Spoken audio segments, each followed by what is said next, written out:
Hello, I'm Raph. I'm playing a Warforged Gloomforged named Styx. He is a Paladin and has been recently reawakened and is learning about the world around him with some new friends that he's just met. Hey everyone, I'm Jared. I'm playing the character of Luther. He's a Dhampir. He is a fighter that specializes in firearms, a bit of an investigator, and I am the great uncle of Grinner. Hi, I'm Jacob. I'm playing Tithla, the Goblin Ranger. She is a wonderful hunter and medical genius. Hi, I'm Haz. I'm playing Theodore, the Satyr Druid, who's a kind of a charismatic Druid who's unwillingly taken Tithla under his wing as she's followed him through the forest for the past few months. Hi, my name is Josh. I am from the RollTogether RPG stream, and I will be playing Killian Maxwell, a half-elf warlock who has come to Barovia. He was with the party previously but has lost them and has joined up with the Tempest Guild on their adventures. G'day, I'm Tom. I'm playing Jonor, the Aasimar wizard. He is on the pursuit of good and evil, finding out the best and worst in this world, and he's doing that with a little bit of naivety and optimism. And I'm Owen, the Dungeon Master of our Curse of Strahd campaign.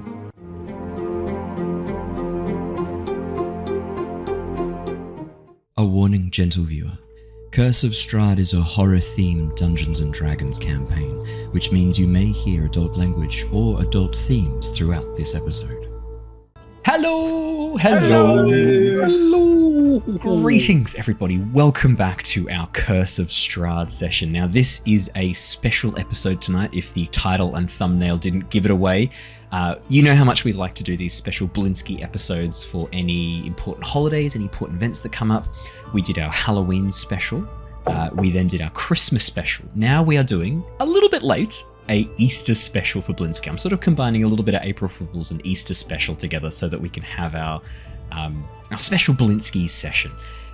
If this is your first time watching us, this is going to be a fun one for you to come and join, because these ones always turn out to be a little bit more one-shotty with not a lot of continuation, and also they become very banter heavy. I was listening back to the last Christmas special. I don't know how much eggnog we had drunk, but clearly we were in a really weird space, and I'm happy for us to reclaim that again tonight because it was very entertaining to listen back to. So this is a good one to start, but if you are joining us for the very first time, welcome. This is our special Curse of Strahd adventure. We do a homebrew modified version of the classic horror 5th edition campaign, Curse of Strahd. We are going to be, oh god, for those of you watching on Twitch and YouTube, you'll see a very familiar face slowly rising on the bottom corner of Haz's camera. One of the things we normally do for these is also get a bit dressed up. We haven't done that for this one. But we will be getting dressed up probably for the next one, which I think probably will be our next Halloween special. Are there any other special events coming up that we can Blinskyify? 4th of July. Or Anzac Day. We can't do Anzac Day, guys. We can't do Anzac Day. Veto. 4th of July could be fun though. 4th of July could be fun. We could do that. When's Guy Fawkes night, Josh? Labor Day. We can throw off the chains. The chains of capitalist society. Bring down capitalist Blinsky. I guess we could. Comrade Blinsky summons you to help fight the... Could be fun. We'll think about it. Independence Day for 4th of July. Yeah. I mean, look, the bag of beans would go heavy on the 4th of July one. We could have special explosions mixed in for the 4th of July bag of beans. What is our US penetration like for I don't think we should word it that way, but in the spirit in which insert into the US. In the spirit in which you've asked the question, I feel I must answer deep. Deep penetration into the US. I have to answer in the spirit in which you asked the question. Again, yes. I mean, obviously the US has a lot of people in it, far more than Australia, and I think our accents tickle their pickles somewhat, and they like to enjoy our accents. So actually, out of all of the countries, the US is by far the most loyal and the most engaged with our content. So thank you very much. Well, I think it'd be rude to not do 4th of July It then. would be, I think it would be rude. It'd be, if anything, it'd be insulting not to. So I guess now we're locked into a 4th of July insulting Blinsky. to do it. We Yeah. have no real context what the holiday's about. It should be very culturally sensitive. It's just explosions, So right? as 4th of July. the only Brit here, does that mean that I have to dress up as a colonizer? Oh, I think you have to Don't dress you up as a always red coat. dress up as a colonizer? I think you have to dress up as a red coat. Yeah. And then all of us, I mean, I guess I'll like cover myself in tea leaves. Is that what the 4th of July is about? Yeah, Boston Tea Party. Yeah. It's the same thing, Yeah. right? Well, same thing. When is I'll- it?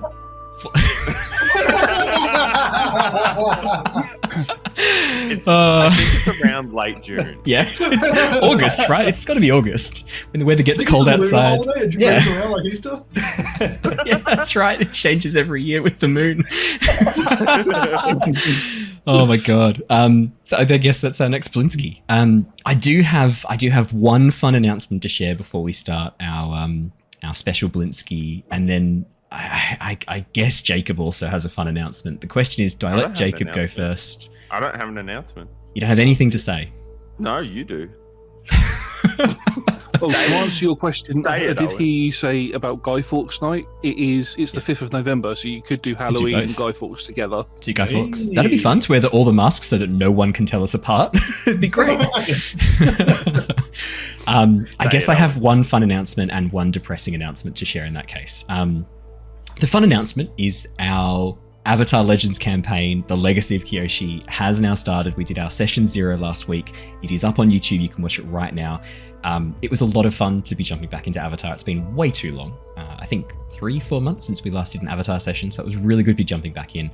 It is set after the 2 Kyoshi novels, The Rise of Kyoshi and The Shadow of Kyoshi. I wanted to keep the naming going, so we're calling ours The Legacy of Kyoshi. It takes place about 3 years after the second book. If you have not read those books, read them. They're awesome. Like I had read them originally ages ago, and then I've reread them now. They're so good. I've forgotten how good they were. I mean, I don't want to spoil those books for anyone, but one of the people, Kyoshi, takes them out by freezing the water in their lungs, which is so metal, without even metal bending. So I'm very excited to be getting to showcase a bit more of Kyoshi. We're going to have lots and lots of fun with that campaign. I am actually also working on a full high-definition world map for the Kyoshi era. When I have that finished, it will be up on ArtStation for anyone to use. I'll upload it to the wiki. Anyone who wants to run a Kyoshi campaign is more than welcome to use that map. We'll just chuck it up, all yours to use.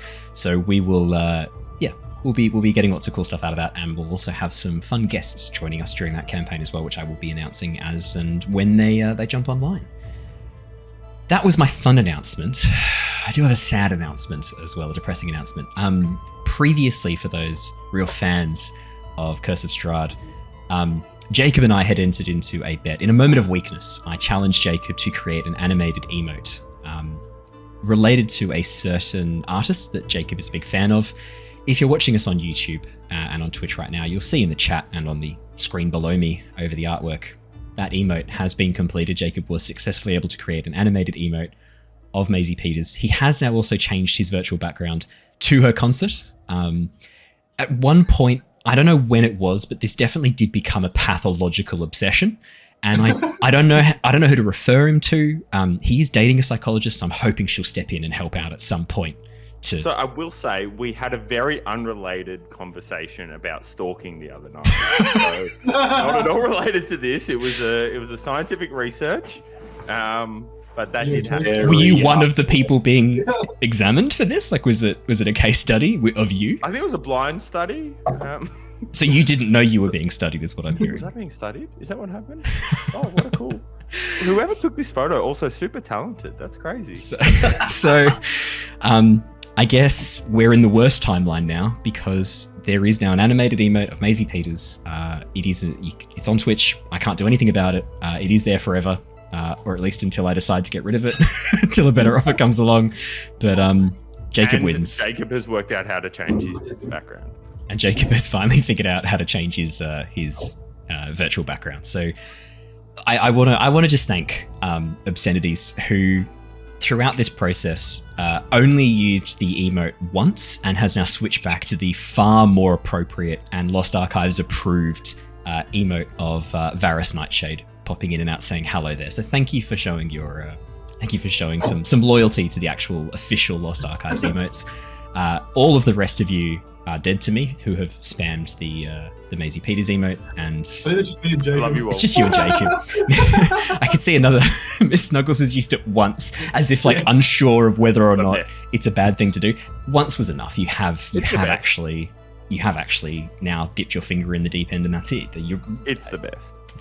You trying to say it's not an official Lost Archives emote is offensive to everyone and the stream. Well, the only way I can apologize is by tolerating the continued existence of this emote, so I guess that's how I'll apologize. That's my sad announcement. So let us jump into our Curse of Blinsky session, our special Blinsky, which we've titled currently at the moment The Passion of the Blinsky, which is obviously something I'm a bit unsure about calling it, and may or may not be the title of this on the podcast or the YouTube episode, depending on the research that I do into how those particular search terms might be censored by the YouTube algorithm. So if you don't see the title as that, that's why. Oh my goodness, let me jump into a little recap. Previously, in our Blinsky special, the team had been exploring the inner workings of Blinsky's deep workshop, a large section of basically work tables, resources, even a miniature forge that had been set up to help Blinsky in his task of making only the highest quality toys for the children of Barovia. Accompanied by a rather sad toy, Steve TM, who was desperate to become a best-selling toy. The team eventually managed to locate the Rod of Change, a very special magical item that Blinsky used to help improve his toys, and with that they were able to make Steve TM a real boy. That is where we left off with our previous Blinsky episode. Obviously, all of these special episodes are marked by the immediate transformation of the team into the toy versions of themselves, and tonight is going to be no different. I've been given advantage by the stream. Thank you very much. That's very nice. I'm going to use it. This come up.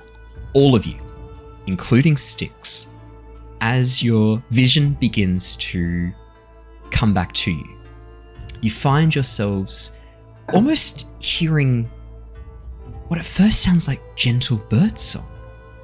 Warm light, dappled by the trees above, filtered. And I've just been given disadvantage by Bocage. But the good news is you can't use it on the existing stream in, so you've just wasted those points, Jacob. You're gone forever. So you're saying I can't play on stream and then give myself advantage? Or it's crazy, but it's almost like those are the rules I laid out at the very beginning when we discussed this. I didn't say that coming. I'm not going to refund those points to you. This is an important learning experience for you. Mate, I have enough points. I knew what I was signing on for. Okay. As you find yourselves coming to, you feel cool grass, gentle, a slight tickle to it underneath your bodies. As you slowly open your eyes and wake up, sit up, you see your fellow toys around you, as well as an unfamiliar toy. Styx.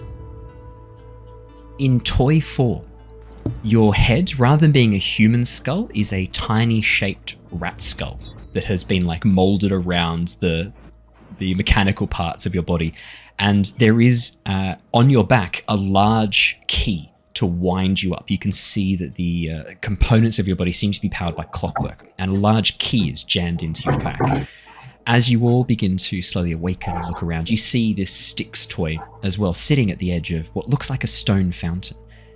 Toy-sized. In fact, the area around you is a beautiful, grassy, enclosed garden. Trees, all toy-sized, grow, reaching towards the sky, and above you an orange light shines through the trees above. The fountain itself is very ornately made. The stone has been carved with expert precision, and you can see water gushing out of the many faucets around it, filling a small basin. I'm going to bring you across to the map so that you can see this more clearly. But for the moment, that is what you see. Had anyone else completely forgotten we'd made Steve into a real boy? Oh, I had. Yeah. I feel like there are going to be ramifications of that. I don't know what you're talking about. Well, That's right. we helped can all him, just right? really use the Maisie Definitely. Peters emote. That'll learn, Owen. Joke's on you, I can't be learned. So, Damn it. as you look around the walled garden, it is beautiful. The fountain in place. The bird song has a weird kind of quality to it. At first, it's very hard to put your finger on, but those of you with a passive perception of 14 or higher, after a while you notice that it sounds almost looped. The same noise is playing in the same sequence again and again and again, about 8 seconds worth before it rewinds. And every time it does, you hear this, and then the audio track begins playing again. It's even got wind going in the background and rustling of leaves on trees. But as you look up, the trees are stationary, the leaves not moving at all. Owen, am I unwound or am I wound? Am I like cognitive at this point? So I'm not a dick. You do not need to be maintained a certain level of woundness for this entire session. You automatically wind when you run out of juice. It's like almost like the audio track. The clockwork immediately takes into effect, rewinds you, and then you're ready to go again. While you are in control of your toy-like forms, you still have the bodies of toys, but you behave in a much more lifelike way.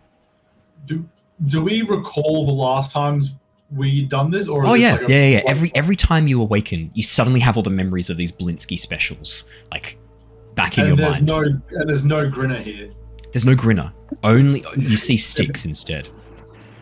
Do I have any memories of anything prior to this? Styx, you remember everything from before, like right up into the monastery, right up until the fight with the Druids, and then suddenly you're here with the rest of the party around you in these weird toy-like forms. How are we back here? Does that druid release some toxic spores or something like the corpse flowers they spawned did? I don't remember seeing any wafting gas coming through. Perhaps I don't know, some coming out of the bot. Maybe it was Styx's noxious fumes? What is happening? What is this place? It happens from time to time. We wake up as these fairly well-crafted toy-like contraptions within a workshop, but this is much more arboreal than previously. Usually we're on some kind of bench. Yeah, we're normally inside, and this looks more outside. Yeah, can I look up? Is the sky real? No. Styx, as you look up, could you make me a perception check? The sky is not in fact real. Unless you get a natural one, in which case it's the realest sky you've ever seen. Ooh. I feel like I jumped the gun a bit on the no. I probably should have 18. Styx, the sky is not real. As you look up, you can see a painted, almost like a canvas that has been stretched. But whoever painted this wasn't very good. The sun that they've painted, it's almost like someone who's never really seen the sun before painted it. It's basically a large yellow blob, and then someone's done these horrific orange tentacles reaching out around the clouds, wrapping around them to allow the sunlight to filter through. It is illuminated. The light is coming from behind this painting of the sun, but it feels artificial. It feels like there's almost like a flicker to it, like a torchlight. And as you look at the rest of the sky, you can see someone's painted these white clouds, someone's painted like a blue sky. And then as you look really closely with an 18 at the sun, someone's painted a happy face on it in a very similar shade of yellow. Almost like a baby's face, just smiling down. No, not the Teletubbies sun. Yeah, it's the Teletubbies. Does that extend beyond... Yeah, the canvas is stretched in a massive dome around this area. And you can see that it's stretched. You can actually see the warp points where the fabric is currently under tension. Alright, some Truman Show shit going on. This place is incorrect. Look, to be fair, Steve, TM, and Jimenez have not shown up yet, so it's only going to get weirder from this point out. You have said the name of the forbidden toy. Could I get you to please roll me a D100? That was quick. That was really quick. I wasn't expecting you to say that name until much later. 58. From outside the fabric, muffled, you hear just faintly humming, but nothing else happens at this point. This is not good. Did you do that? Styx, no, I did not. Styx, Why did you do that? When you meet the Humanus, you must kill him immediately. He is pure evil. Yep. All right. I don't know what that means, but okay. Okay, so you know me, you know how I'm good? No. So What is good? me. Oh boy. Not evil? The opposite of the evil? opposite of evil. I do not understand. If only there was someone here who's devoted their entire life to researching good and evil who could maybe help Styx with this. Only we had such a wizard. Look, he's waiting for Suppose we'll Tithla. circle back to this. Okay, you know how people die and you can murder each other? Murder is like pretty evil. If you save someone, that's good. So just use that as the your spectrum of good and evil. Nothing in Did we between. just kill a bunch of things? So, There is between. I clearly said there was a spectrum there. Oh, so great. it's, to kill is evil. yeah. No, except for Humanus. So Okay. to kill is good. When we say so, yes. All right. I don't like how that's going. Yeah, you're That's a real problem that Styx is now basically relying on Tithla for moral compass. Styx will remember this. That's not good. That's very bad. As you begin having this conversation, looking around, you hear a gentle, polite cough from behind you. And as you turn and look, you see a very strange-looking toy. At first, it looks like a rabbit, but you can see that it has these enormous deer antlers coming out of its head. And rather than the sort of fluffy cotton tail of a rabbit, it has this much more pointed tail of a deer. Down its fur, you can see a few of the spots, these little white splotches of fur, very similar to like a deer's coating, but the hind legs and front paws are very rabbit-like, and the face itself is quite rabbit-like. The eyes are these very deep, dark brown, almost jet black surface. No white is visible at all. And as you sort of turn to look towards the source of the noise, you watch as the figure, this rabbit-like creature, wrinkles its nose and moves its lips about. So, hello, you are awake at last. How are you feeling? Are you a Flemish giant rabbit? A Is that what you Flemish are? giant rabbit? Well, I never... My cousin is a Flemish giant rabbit. I am a jackalope, my dear friend. Ah, because I've seen the Flemish giant rabbits on TV. There were 4 little characters and they had it painted on sun. What's a television? It's this thing where you go to sleep and then you picture a square in your head. Oh, dreams. I suppose that's another word for it. What is a Flemish? It's a big rabbit that they have on some dreams that they broadcast. Perfect. Well, All my right. cousin is actually an award-winning Flemish giant rabbit, but I am the jackalope. And he raises his eyebrows expectantly, looking at all of you. And, what are you doing here, Mr. Jack? Oh, please, it's Count Jack. Well, I... Dracula? One What? jackalope. Well, there is only one. There can be only You said one. to count jackalope. Yes. One. Now I feel more like a Duke Jackalope. A Duke Jackalope. I am here to welcome you now that you are all awake. I was given very strict instructions by my master once you were awake. It is good to see you have returned. You're very funny. It has been quite some time. Your forms have just been lying there. He comes and checks each day, you know. Very kind, our new master. Mr.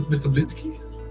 Oh heavens, no, not that unfortunate sad old man. No, the lovely one. Did you say new master? Yes, the new master, yes. He's not an ancient vampire of unspeakable evil, is he? No, he's a real boy. Oh, okay. I What was happened really, to Blinsky? I was worried that it was going to have something to do with the fact that I gave the bad guy our dolls, all of us. But it doesn't, so that's lucky. Oh no, I'm saving that for a special occasion. Don't worry, I haven't forgotten. I've got a very special thing in mind for that. I'm just waiting I'm waiting for something to happen in the Curse of Strahd campaign. I'm waiting for something to occur for me to then immediately pull a sudden Blinsky special where there is no Blinsky. I don't like Yeah. how excited and how quick you were with that. Yeah. That's very I've been concerning. waiting for you to realize that for quite some time, that I Basically, you gave Strahd copies of each of your toys. Styx was not there. Styx is is not safe. there. No, Raph. Styx is not safe. Oh, Which is good that you are all awake. I've been waiting quite some time. You know, it's rude to make a jackalope wait. Did your mothers ever teach you that? We did not know that you were waiting for. Why is my voice like this again? I don't quite understand. Yeah, we did not know you were waiting for us. And I'm pretty sure you are fake, so it's only fake Ruth. Fake? How dare you? I am pure, genuine, 100% faux fur. And what was that word in front of her? I didn't hear another word. Did someone say another word? I didn't hear it. It must be the bird's song. At this point, Jonor takes 2 steps forwards, and I'm an Aasimar. I'm actually from another place. I've got a bit of the celestial in me. Have you heard of what an Aasimar is? Oh yeah, I've got. You're trying to tell a jackalope what an Aasimar is. I know everything, young man. What is it? Okay, well, great. No, hang on. What is it then? There's one right there. He points to Jonor. Yeah, okay, I thought so. It's a man. What? Sorry, what was that? What am I? You, my fine friend, are a toy that is going to give children nightmares.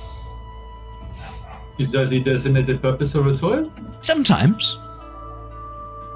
And the new master, what did he do with the old one? Nothing.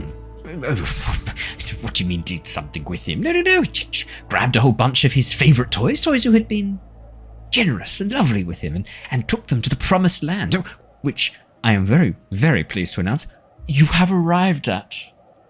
Ah, as he gestures behind him. Anyone but you here?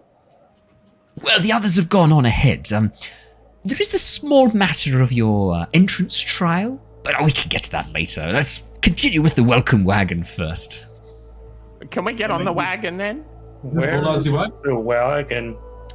I am the welcome wagon. Or the welcome jackalope. Do you have a saddle? Or are we going bareback? I'll be smacking your bareback bottom in a minute if you don't let me finish. I would just ask a question. You say there are no stupid questions, only stupid people. I am starting to understand that now. Well, it is very exciting. I will get to the trials in a moment. Obviously, you'll be eager to prove yourselves as worthy entrants to the promised land. But well, before we begin, I must first ask: are you hungry? I am not, but if you'd like a nice bean, I could offer you a bean to chew on. The jackalope loves the bean, right? I could be persuaded by a very small bite of a rather delicious-looking bean. Could you show me? Yes, a legume. Could you show me these wares, perhaps? Yeah, I whip out one of my remaining toy beans.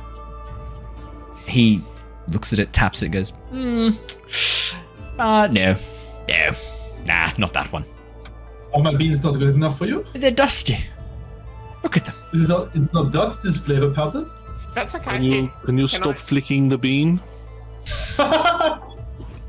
It's good to know we're continuing the energy from last session. Tithla says, would you like me to purify food and drink for you on the bean and then you can have a nibble? How would you do such a thing? How would you purify it? I have this thing that I can do. It's called magic. Clean the bean. I'm not always have a clean bean.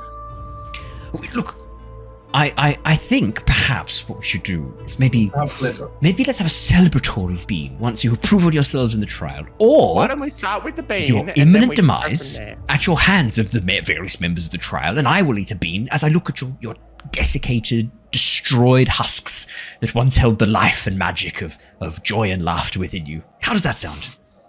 Jack, look, you sounded kind of grim, and you know how we were talking about evil a moment ago? You're just sort of fitting the bill. A jackalope, evil? How very dare you? A jackalope is a creature of good magic. I bring eggs. And he reaches round behind himself and with a small strain, and then pulls out an egg, brightly painted, and holds it forward. I feel threatened. You should. The jackass is a kind of a piece of shit. That's my cousin, the jackass. No. I'm the jackalope. Okay, well, you mentioned something about trials? Yes, to prove yourselves as worthy toys.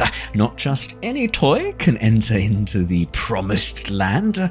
You must show unnatural courage, unnatural wit, and more importantly, a killer bod. Do we all have to do all of those things, or can we hit each one like as a group? Can we tick off all of those? Jackalope is pleased with your question. None have asked it before. Flip a coin. He reaches into his fur, pulls out a coin, and flips it. As it spins in the air, he grabs it, slams it down, and goes, heads, you have to do it individually. Tails, team is fine. All right, let me flip it then. He looks at the coin that he's already got in his hand, covered. Let me flip it. I've already flipped it. Let me flip it. You decided what it was after it was. That's invalid. I didn't look at it. How do I know that? Maybe you can feel it. Maybe it's rigged.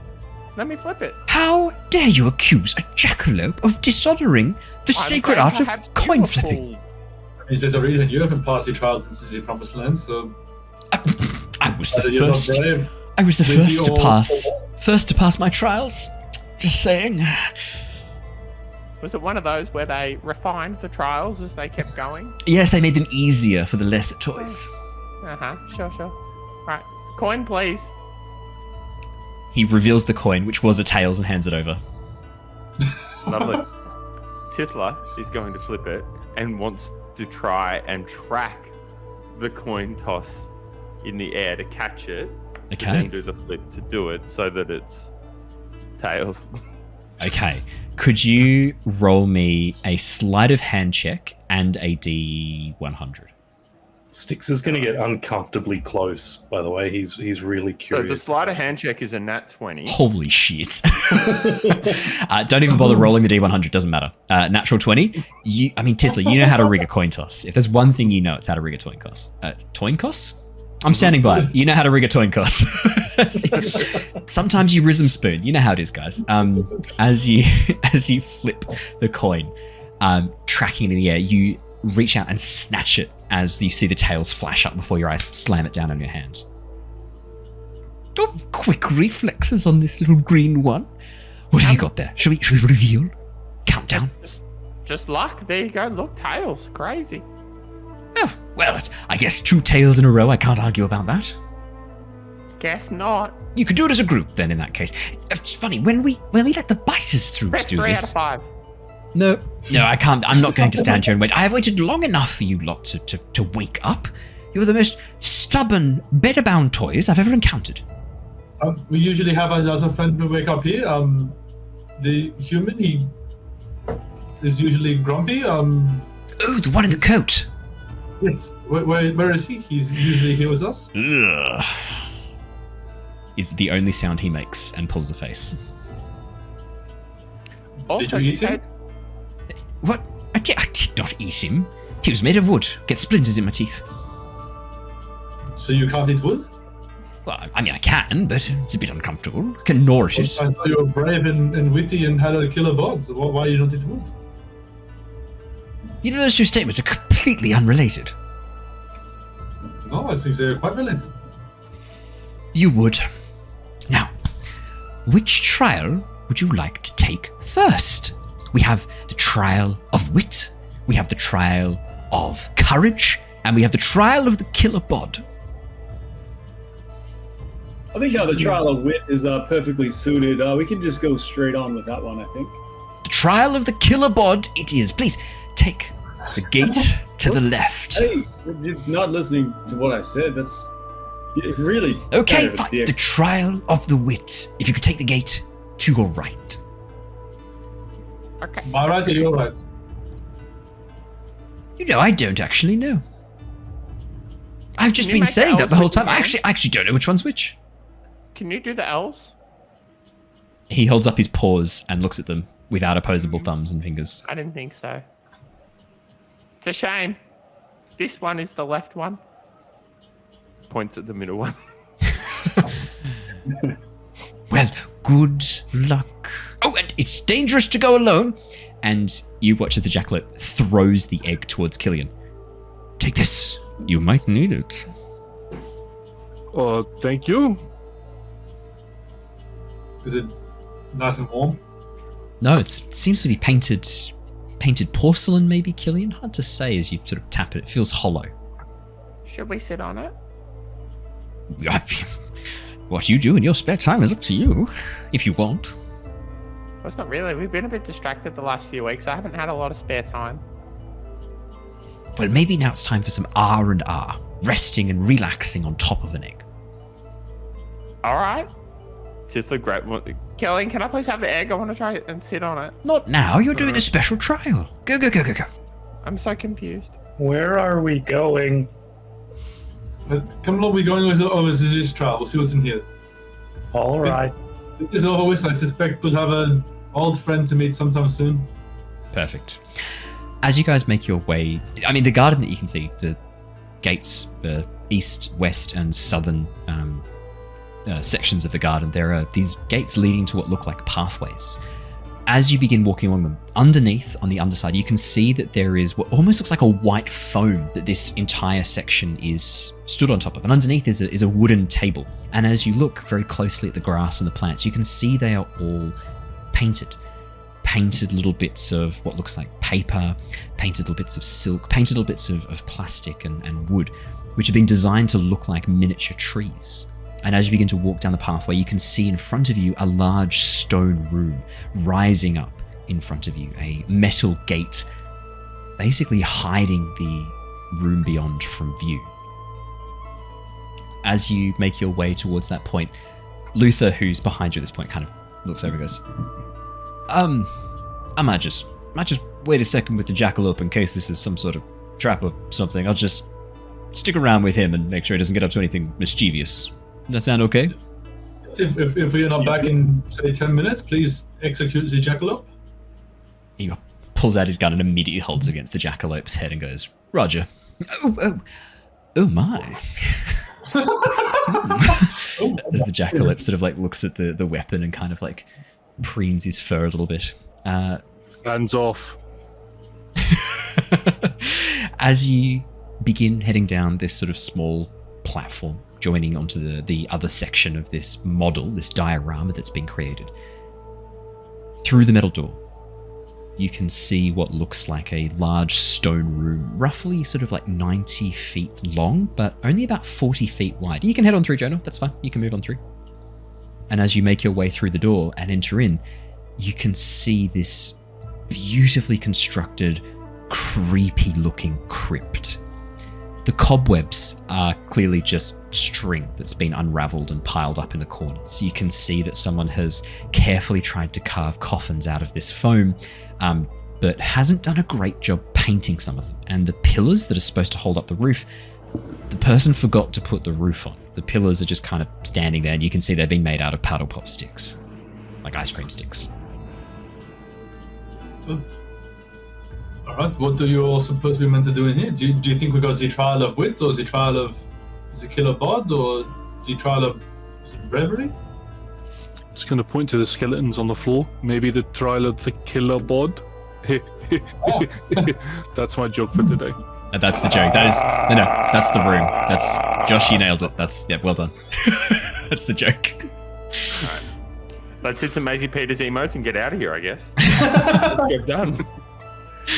I mean, yes, as you look around, you can see there are bones scattering the floor. But again, these bones have clearly been made of like small bits of... Some of them are real bones, probably salvaged from small animals. Some of them are just, again, bits of foam that have been punched out. And one of them is actually a scrunched up piece of paper that's been painted the word bone on it.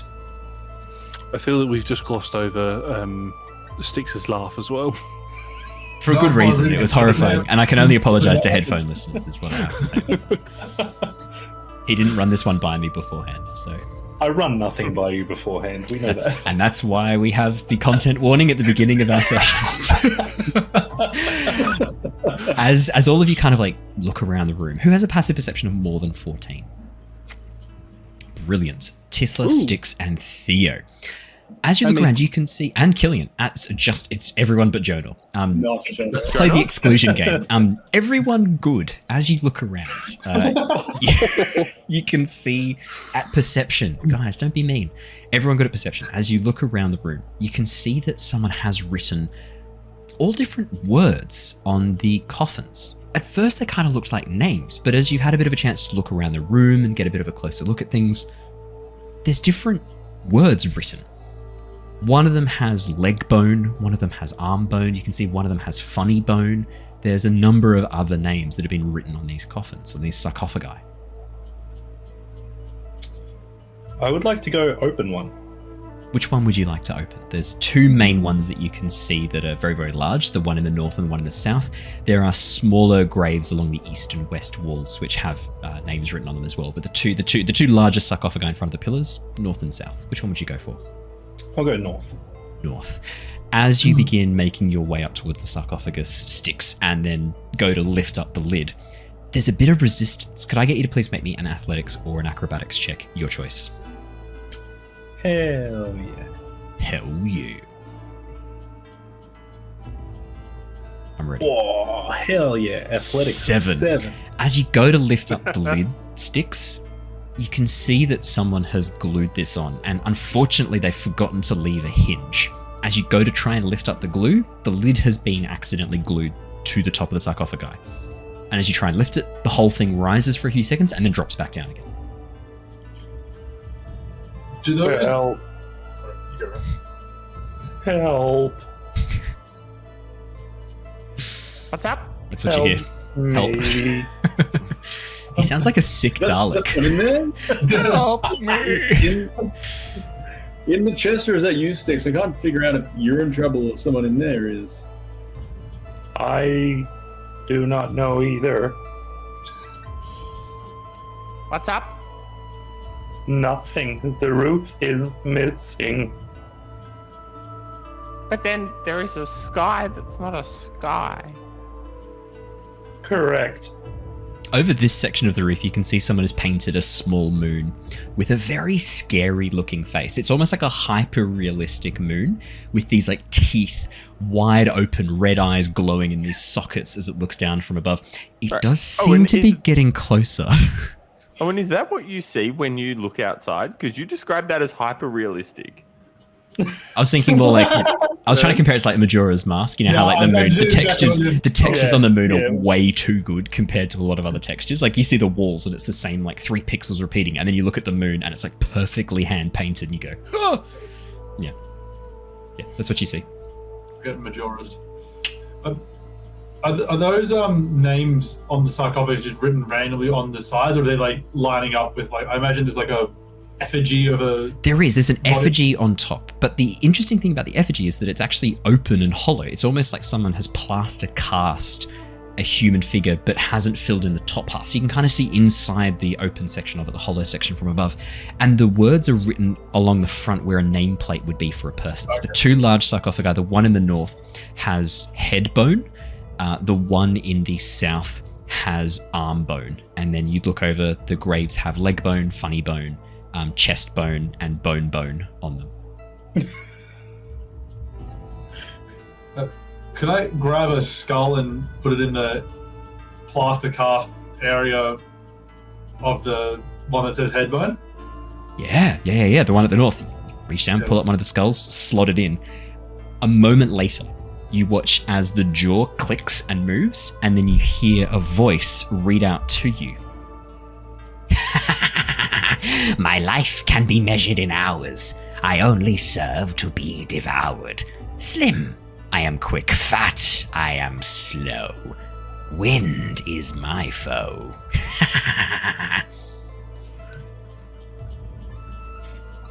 Anyone else confused by that? Hey, Mr. Skeleton, can you say that again, please? I was too busy just kicking this sarcophagi. Can you I was too busy kicking your body. My life can be measured in hours. I only serve to be devoured. Slim, I am quick. Fat, I am slow. Wind is my foe. Does anybody have a tinder box? I was thinking the exact same thing. Yes. Yeah, absolutely. Okay. Good. Okay, Sticks so turns what are we his gonna wanders do? off. What are we gonna do with the rest of the spots? What do you? Was the tinderbox for a thing? Do we need to say the answer or display it? What is it? You worked it out. What is the answer? Yeah. I think it's, and I'm going to turn away from the skull, so I'm not saying it to it, and I'm just going to lean in and whisper, I think it might be flame. I think it might be more specific than flame. Maybe it's like fire. That's somehow less specific than flame. A word I didn't think could be less specific. Well done. Do we say it out loud? Is that what is happening? If you have computed the answers, then please say it out I loud. believe I have computed the answer. Is it candle?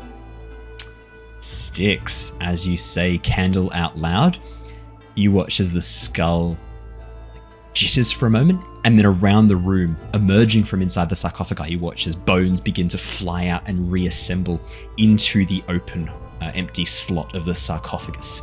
There's a brief pause, and then you watch as the lids of the sarcophagus, the glue begins to suddenly melt, flowing like a stream down onto the ground at either side as the lids slowly begin to seal up.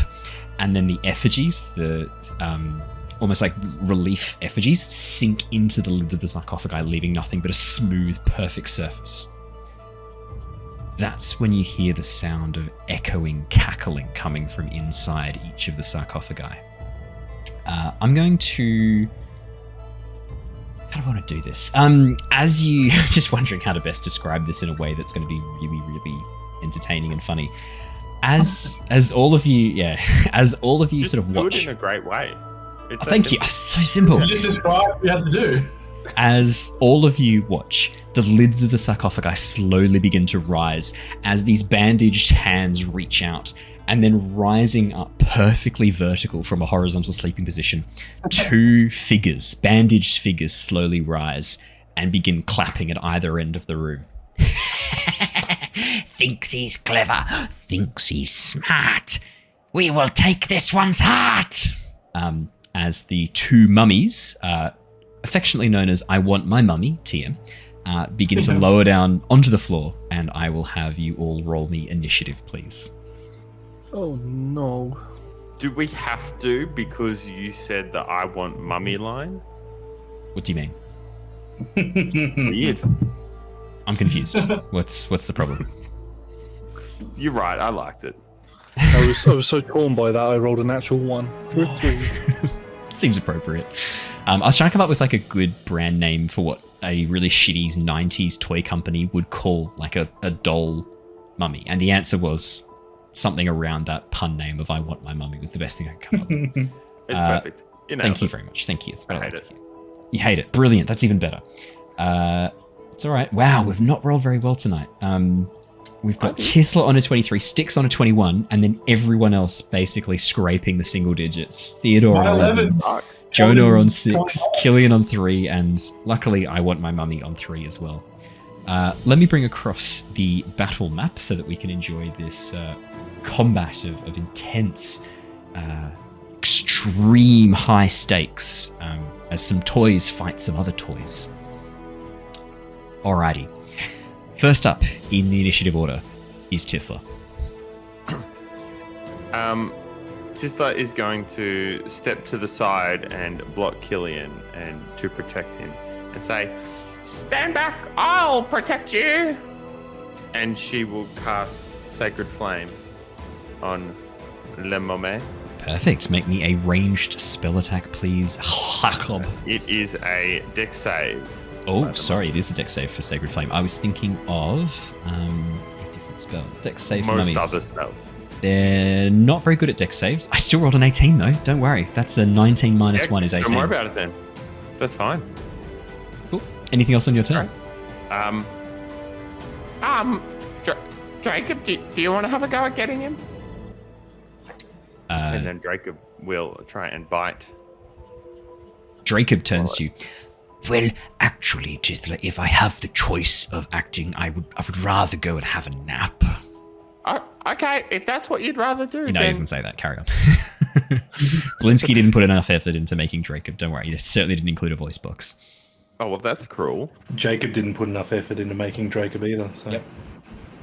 You came up with the name. It was your name. Exactly. You didn't put the effort in. That's a good point. He's got you there. He's got you there. Yep. Every time you use the name Jacob, have you been paying Raph royalties? Jacob TM. I think we can move on. I think that's fine. I don't think we need Raph, to your house deposit further. is currently in Jacob's hands. If you were wondering, the royalties on the use of Jacob clearly are worth All like of 20 cents. It's like at least one. What's the coin that crashed recently? Moon coin or something like that? Safe Moon coin. Dogecoin crash. Any of the crypto coins, really. That's a 9. That does not hit. Crazy. As Jacob goes to bite down on the mummy next to Jonor. I mean, Jacob gets a face full of bandages and is unable to bite down into the flesh. These creatures, as they look up, you can see that they are wrapped in bandages, and they do look a little bit corpse-like. The effect is somewhat ruined when you realize that someone has turned toilet paper into bandages for these things. Nice. Anything else on your turn, Jacob? No, that'll be fine. Thank you very much. Quite time. Sweet. Next up is Styx. That's my favorite noise. It's the sound of Raph considering doing something really stupid. But always entertaining. It's me realizing that I still canonically don't have a weapon. So I thought you were going to say that Grin is still alive inside of you. He's still there, still wants to use literally anything to attack things with. I'm gonna pick up. Is there like a? Actually, sorry, can I cut in real quick? Tithla will turn to Styx and say, "That one's evil. Kill that one." Which one are you pointing at? North or south? The mummy that's next to her. Oh, okay, cool. Yeah, the one that's closest to you, the one in the north. Because there's two. As you look down towards the. I'm gonna be honest. I hadn't seen that one. Yeah. there's two. Yeah. Is there a easily accessible bone on the ground that's kind of just... Yeah, massive club. Absolutely. 100%. Cool. I'm going to pick up club bone. It's a matchstick that's been dipped in white paint, but it's close enough. Yeah, close enough. I'm going to go attack the mummy that I've been told is evil. Sorry, what's it called? The mummy that I've been told is evil. I want my mummy that I've been told is evil. Thank you. I think your mum's going to be very hurt about that, you calling her evil. That's going to be tough. Well, yeah, my therapist that.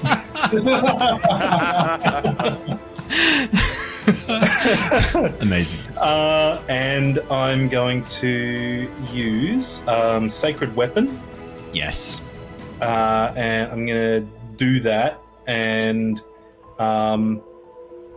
then I'm gonna attack, I guess, with well, I've already got a club here, I'm guessing, from the last one, which is fantastic. Maybe I preempted what you'd do and I added a club to your inventory, knowing it's a fair assumption. 21 absolutely hits. You just reach down, casually pick up a matchstick off the floor, Styx, and then beat this mummy round the head with it. That's going to deal 4 points of bludgeoning damage. And do you deal anything extra for your empowered weapon? The what, sorry, Owen? I stand by my statements. There's no need to repeat them. Yeah. You beat the mummy round the head with your bone is what you wanted to hear, wasn't it, Josh? No, I wanted to hear that I want my mummy with a bone. Yeah. Whoa. I'm pleased you said it though, so now I don't have to. Thank you for that. Dangerously close to the I boned my mummy there. But not close enough for Haz. Not close enough for Haz. He needed to really get there. Again, so what you do outside of D&D is up to you, mate. We don't need to... +1, 22, definitely hits. I do. I get a +1. It emits a bright light for 20 feet and a dim light for another 20 feet and counts as a magical weapon. So Brilliant. Yep, absolutely. As you smash this mummy round the head with the glowing bone, your radiant bone, as you smash it with your radiant bone, you watch as its head kind of cracks back, a section of toilet paper, bandages flying off and disappearing into the background. Yes, Jacob. As you bone your mummy. If this is your first experience of the Lost Archives, all I can say is I'm sorry, and this is normally how the Blinsky special episodes go. Normally we're much more serious. No, sorry. Normally we're slightly more serious. There you go. Infinitesimally. Jacob will infuse your strike with fire to deal an extra 1d6. So you're gonna strike the mummy with your burning, glowing bone, is what I'm hearing. Oh, and I get an extra 5 for my hot bone. No. That you belted your mummy. I'm really starting to think having a mummy was a real mistake. It's one of the You options. wanted this. This is what you asked for. I didn't want this. Anything else on your turn, Styx? Yes, I get a second attack, so I'm going to double bone my mummy. Cool. Oh, nat 20. It's not. It was. Fuck, it is. It's a nat 20. I extra boned my mummy. So that's going to be a critical boning. That's going to be... You boned your mummy so hard. So that's going to be 9 points of bludgeoning damage. It's 10. Pull it 10 because I get that extra. The extra 1. Point. Yep. Boning damage, please. Yeah, extra boning damage. Just so you know, combined with Jacob's fire damage from Jacob, that is a total of this round of attacks of 29 points of damage. Styx, that is fantastic. Hell yeah, Styx has got it. Go Styx has got it. Or did the Luther tears? Anything else on your turn, Styx? No, I don't think there's anything else I can do, to be honest. I feel like I need to add a soundboard with the George K. Oh my! For the special Blinsky episodes that people can redeem bits for. I feel like we need to do that. Theodore, it is your turn next. Or maybe I'll just supply the oh my every time we need one. Actually, I do have one more thing. One more thing is bonus action. Yeah. Oh my. A bonus action. My. I'm going to cast Sanctuary on Tithla. What? Is that an action or a bonus action? It's a bonus action, apparently. Sick. Okay, fantastic. Those leveled spells though. Oh yeah, what was the spell you cast on your cod before? Ooh, Double checks on a spell. It might be. I think it's a paladin ability though, isn't it? I don't think it's a Channel of Divinity. Channel of Divinity, so it's fine. He's all good. Oh, okay. Channel of Divinity. Yeah. Sweet. Sanctuary. To attack Tithla, I'm guessing is choosing not to fail this. No, she'll take it. It's a shame. Tithla turns to Styx and says, "I'm good. That one's evil. I'm good." Okay. And Styx, what does your casting of Sanctuary look like? It's like this glowing grey fog, but there's like this light glow inside it that's not quite making it out through the fog properly, but there's like this deeper light inside as it emits and just kind of wafts his Fartbot 3000 over to... This was not an opportunity to double down on this, just so you know. I'm going to triple down on this, Owen. No, I'd prefer if you didn't. He's going to walk his Fartbot 3000 past his mummy. Yep. Past his mummy after a solid boning and just... Crop dust Tithla. I'd really prefer if we stopped doing that. That was burning a little. Slight burning sensation. Alrighty. Theo. Theo, it's your turn. Just, please, can we move on? We can, unfortunately. No. I don't know why that will damage straight up, but I'm going to pop a moonbeam straight down on the southern mummy. Ooh. Fantastic. I love Moonbeam. One of my favorite spells. Cool. And then I am going to transform a toy my way into Bjornling form. Oh, fantastic. As you begin like transforming around, like moving and changing, taking on your Beornling form once again. Oh, I've got a really good icon for Moonbeam. How does that look? Happy with this one? Yeah. And Pop that straight down on his nog. Yeah. There we go. Perfect. Then I'm going to move down there, so he doesn't try and move out of the movement. Brilliant. And that's an action Moonbeam, bonus action transform, movement. Perfect. Jonor, it is your turn. Seeing the mummy's hands sort of reach up in front, I imagine some of the paper towel wraps around Jonor's hand. With his spring-loaded hand, he's going to use telekinetic and push this mummy away from him. Just the spring-loaded mechanism launches, and it just whacks the mummy in the face, trying to shove her away 5 foot. Fantastic. I need to make a dex save, is it? Strength for 15. Save. 14. That is a fail. As you launch the mummy back 5 feet, you get out of range. You are safely able to disengage. You get the mummy off. Thanks. I got mummy off me. Oh no! And then took a Jonor, You are covered in the string. They're trapping stuff, you. You do know that, right? Like they're bullying you and taking advantage of your naive nature. No, I fully lent into that one. Cool. I'm also kidding. I know you're not naive. He then gets a little bit of a filthy flame. mind. Yep. Rather than the flame appearing, he's got like a little lighter canister, like as your hand clicks back to activate the fire starter. Come on, and then launches a firebolt at the I want my mummy. Brilliant. Could you make me a ranged spell attack, please? Absolutely. I'm excited. Did that go? One more time. It might take a second to come through. 25 for 12 fire damage. Goodness me, you guys are doing some good damage to those things.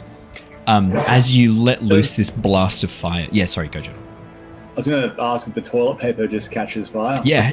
That's the next thing I was getting to. As you let loose this blast of fire, you watch as the toilet paper immediately ignites. The mummy's starting to burn and scream as it moves its hands around. You can see the lower jaw that had been covered by this, almost like this flesh. With the bandages falling off, the flesh begins to fall off, revealing the bones before that you'd laid in the top of the sarcophagus. As the skull slowly begins to be revealed by this burning fire across its face, the jawbone drops off and falls to the floor and begins like skittering about as if it's still trying to laugh, even though it's now detached from the mummy. Oh, grim. And I use the rest of my movement to just run down away from it. And that's it. That's very fair. Killian, I'm guessing you don't have a -1 to your dex. Your dex is higher than 8? Yes, it's 14. Then you are first, before the mummies. So, this is a different version of Killian. Killian had been in Barovia for quite a while, so he'd probably met Blinsky before with the party. So this is cleric-looking Killian to sort of go with the more holier magic that he has now. So I will take a step forward to the side, and I've still got the whole flashlight thing in my chest, and I'm going to flick a couple of flashlights towards this southern mummy using Eldritch Blast. Just hearing from the producer, it sounds like you're going to flash your mummies. Yeah, cool. You can't lean into it and lean away from it whenever you want. I can do whatever I want. I'm the GM. I'm basically God, Raph. He's controlling his mummy. Okay? I don't have a God complex. I am God. Everybody else has boned their mummy. I want to flash my mummy. Yes, that's right. You want to take a step back. I'm guessing I need to make wisdom saves as you essentially do turn undead. It sounds like a version of turn undead. This is just Eldritch Blast. Just Eldritch Blast, but flashing. Blasting them in the face. I got excited because I had cleric version, and then I remembered, no, you're a divine warlock now. Did you just slip it on blaster in the face? You're just gonna blast your mummy in the face. Did you just slip that in? Just okay. Make sure you have the your mummy TM as well. We need to make sure that this is trademark. If Blinsky finds out we're using these with the incorrect name, he's going to come after us hard. The next story was going to be horrible. 22 to hit and a 12 to hit. The 22 absolutely hits. The 12 also does too, unfortunately for me. You have just nailed your mummy. No! Jesus Christ. 11 force damage. Right in the face. It's really sad. I know it's going to look like I deliberately set this up knowing that there would be these jokes made. I actually didn't think that they would make mum jokes. I don't know what was wrong with me, but I genuinely Send us the script with the jokes on there. I don't know what you're talking about. as if I have the time to write the material that you use. And it'd be way worse if I'd written it and given it to you, let's be honest. 11 and 6, are they both aimed at the northern mummy? At the southern mummy. Southern mummy, okay, brilliant. I'll mark that off right now. I was going to say, your mama joke! just like too lazy to come up with a joke. Fantastic. Yeah. As you let loose your magical load at the southern mummy and strike it. As you Because head mum south lives anyway. downtown. Sorry, what's that? Yeah. Yeah. You watch as it strikes into the chest and face, causing the mummy to stagger back, unable to take the full force of your potent load. That's how you go down on your mummy. As we... Sorry. Sorry. The wheels on this stream are falling off. Can only apologise. I don't know what that was. As Not even veiled. You're potent load. Sorry. Just saw an opportunity. Something's out the window, apparently. As you, the mummies are going to first off the one that's currently taking a bit of Theo's holy light. Theo, your moonbeam. It's a DC 14 con save, correct? Yes, if they start their turn or move into It's it. definitely starting its turn there. That is going to be a. That is going to be a 12. That's a fail. 14 is the DC. Would you like to roll me the damage? No, you've already rolled me the damage. It is 12 points of radiant damage. Guess what? Mummy does not like your radiant damage or the fire damage that was dealt before. That is going to be 12 points plus a little bit extra. It is then going to use its movement to move out of the holy light, currently blasting it. It's going to move next to you, Theo, and it's going to make a multi-attack TM. First off, it does a... That one might actually be trademarked. So. Yeah. Oh, luckily Hasbro aren't too intense with trademarks. It does an 18 hit you. Yes, it does. That is going to be a... I'm also going to need you to make me a con save, please, as you take... Oh, this is a lot of damage. I am so sorry in advance. This is going to be 18 points of bludgeoning... Sorry, no, not 18 points of bludgeoning damage. Sorry, 11 points of bludgeoning damage and 9 points of necrotic damage. And then can you also please roll me... So 20 total. And can you also please roll me a Constitution saving throw as the mummy's revenge comes back to strike you. Is that a spell effect? This is not a spell effect. This is a rotting carcass effect. Does con, was it? Con save, please. I'm a big fan of the Mummy and the Mummy Lord stats 100%. In D&D. Yeah. This is the Rot Punch, isn't it? Hello. Yeah. So Theodore is being fisted by his mummy. I can see how you were trying to avoid that. I felt like I'd gone too far and I was trying to pull back a little bit. Did I survive Mummy's Fist, or am I... What was your roll? 17 survives. You survive the brutal fisting. That is going to be no further damage from the... No, I've been hit, so I have to roll for the... Constitution saving throw. It's going to be for the initial damage, so the DC is 11. Because the necrotic damage is separated out in the 22. Pass easy. And you would have passed anyway if I'd combined them, so you're all good. Next up is the mummy that is currently engaged with Jacob and Styx. The mummy really doesn't like Jonor or Tithla. It's going to move away from Jacob. You may make an attack of opportunity if you wish to, as a reaction from Jacob. Yeah, why not? We'll have a bite. I thought you might. We love biting. When a mum rushes past, gotta just... You gotta have a bite. You gotta have a little nibble. You gotta taste that. Oh god. That's an 11. Fuck to have I nibble. done? 11 is the DC. Your mum's not hard to hit, Jacob. Wait, okay, it's a line. And Really? we That's crossed what that it. is? We crossed it a long time ago. Yeah, no, that's going to hit. So you may roll me some 4 damage. 4 damage, brilliant. And then when it is within range, It is going to make a...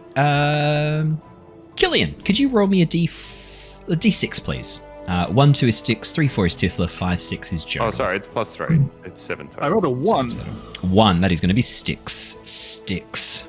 Hell yeah. Does a 10 doesn't hit you, does it? It does not. Doesn't hit you. Perfect. Then together, the two mummies, the two I Want My Mummy TMs, are going to use their special ability, Dreadful Glare. Could I please get from Jonor and from Killian a Wisdom saving throw?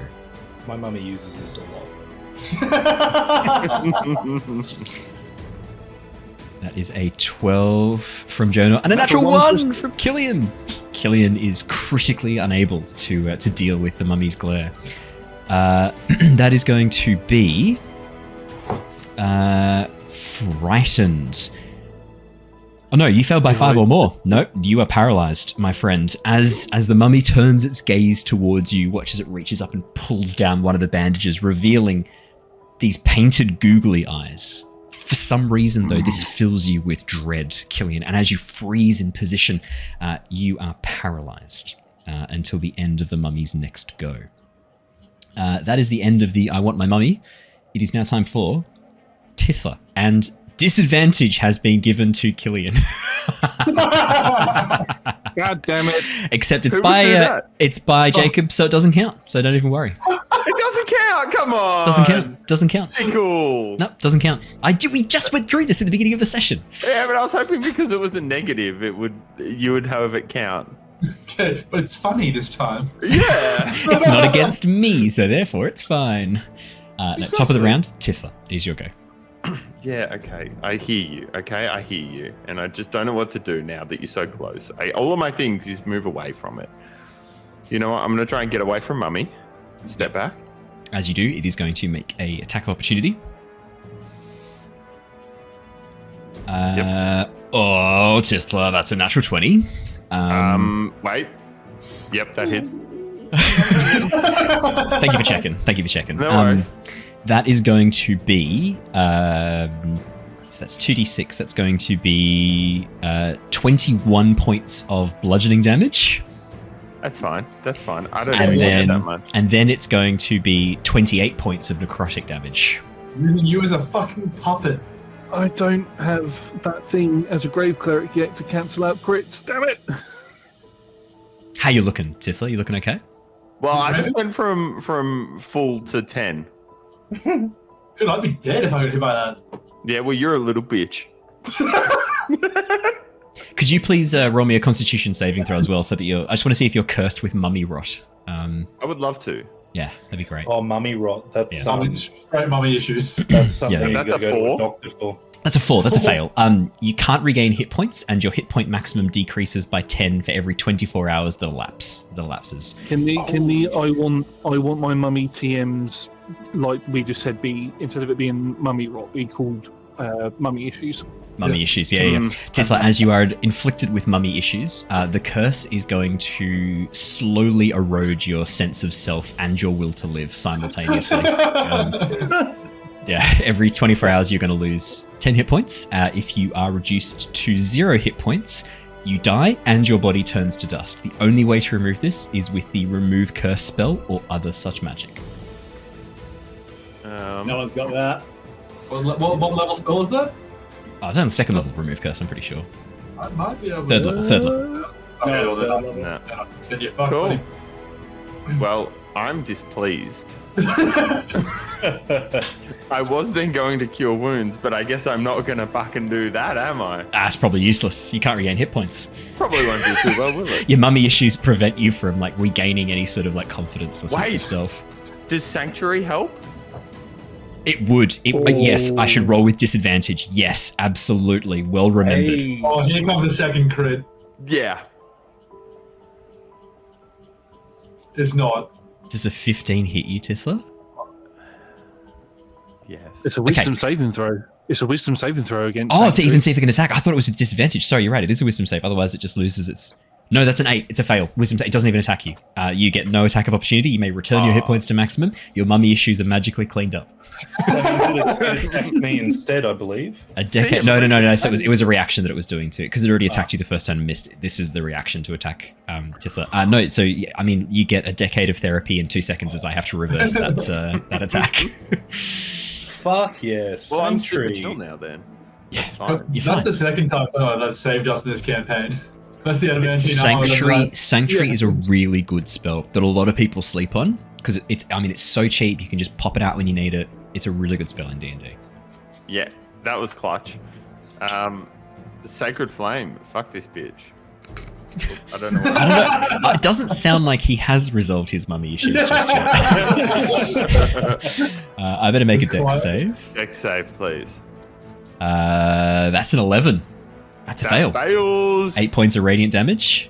Get fucked, Mum. I told you I could do it, Mom.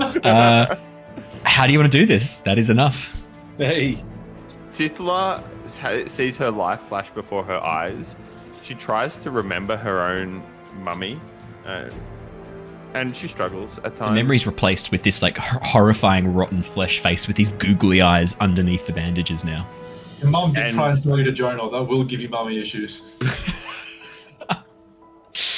The Sacred Flame erupts. From Harrison.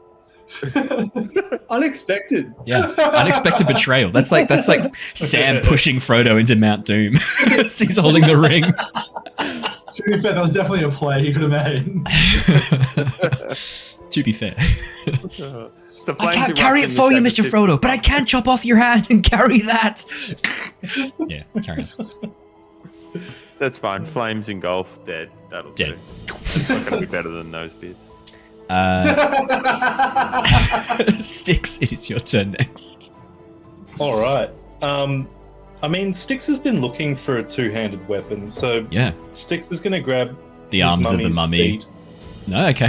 I was wondering if you were going to grab the arms and go, I've got a two-handed weapon, but it's way more literal. You're going to pick up the entire body with one arm. Cool. Yep. Yeah, go for it. Gonna pick up the mummy's feet, Yeah. and then I'm gonna walk. It is on fire too, so this is going to be great. Excellent. I'm gonna walk my full distance down to this mummy, and I'm going to full on club mummy on mummy action.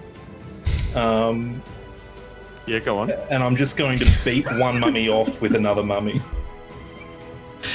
You got as many UNS as you can. I really appreciate that. If you could roll me a, I guess this is a melee attack. I mean, dreams come true. Use the club, same thing, but I'll change the damage. It'll be a D8 instead of a D6. All right. Yes, Jacob. Jacob will infuse this. Yeah. Is Styx close enough to Jacob to infuse it? How close does Jacob have to be? 30 feet. Oh, you're fine. Hell yeah. 18, and that is going to be. Can you roll me a D8, please? And we'll add 3 to that. Oh no, sorry, +1 to that. So a D8 +1. 5 + 1 is 6. And then Jacob's going to deal 2 additional damage. Fire damage. Yep, I'll mark that off. And then this is two-handed weapon fighting. Yes. Is that what you're taking into consideration with the 8? Is that what's happening there? So I've changed because you're using a different weapon. I've changed it to a D8 rather than a D4 because a club is a D4. Because you're using like a massive great club, I've changed it to a D8 damage. What does it say for your two-handed weapon fighting? I think you just have proficiency with it, and you can. I see your face.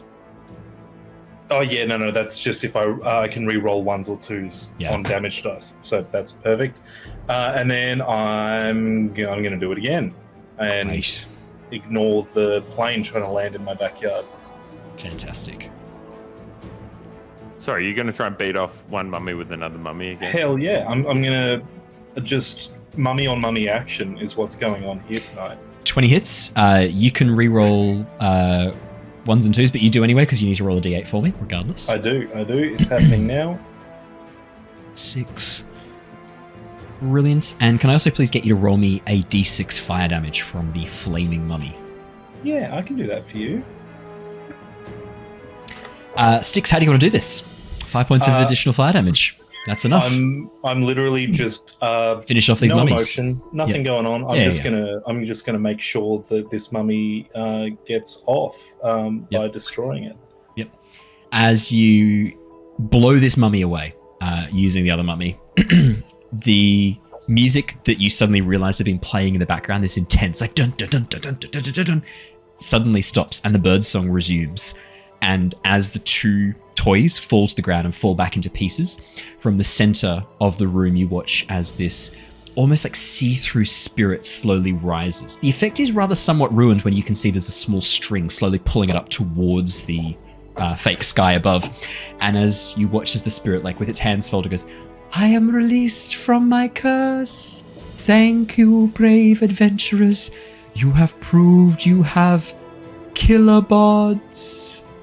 As the plastic figurine slowly moves up and then gets caught on the fabric, and then with a ripping noise gets pulled through, leaving a hole in the fabric above. What do we see beyond the fabric?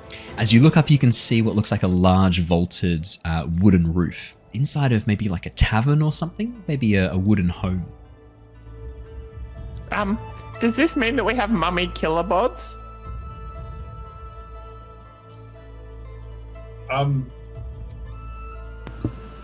I don't know. I'm not sure how to answer that. Tithla, you just hear in your head. It's probably best we get out of this room before anything else weird happens. It's probably a good idea we get out of this room before anything else weird happens. What is a mummy? So when Mummy and a daddy love each other very much. What is a daddy? As you make your way out of the room and back towards back towards the main garden section, as you walk through the gate, you hear a sudden flurry of activity, and you watch as Luther and the jackalope emerge from behind the fountain, where a tree has kind of like partially covered a section of the fountain. Luther quickly adjusting his coat and his cravat. Oh, well, how'd you guys do? What were you doing with the jackalope behind the fountain? I was just having a chat. You look a bit disheveled. Oh, I always look dapper. Do you need a Gatorade? I don't know what that is. I need a Batterade. I need a Bat Pre-Sun. I'm feeling parched. How'd you guys do? Did you pass the first trial? As Luther asks that question, the jackalope pushes him aside, kind of like knocking him over, and goes, "You have passed the trial of the killer bod! Yay! Did you solve the riddle, or did you defeat the vicious foes?"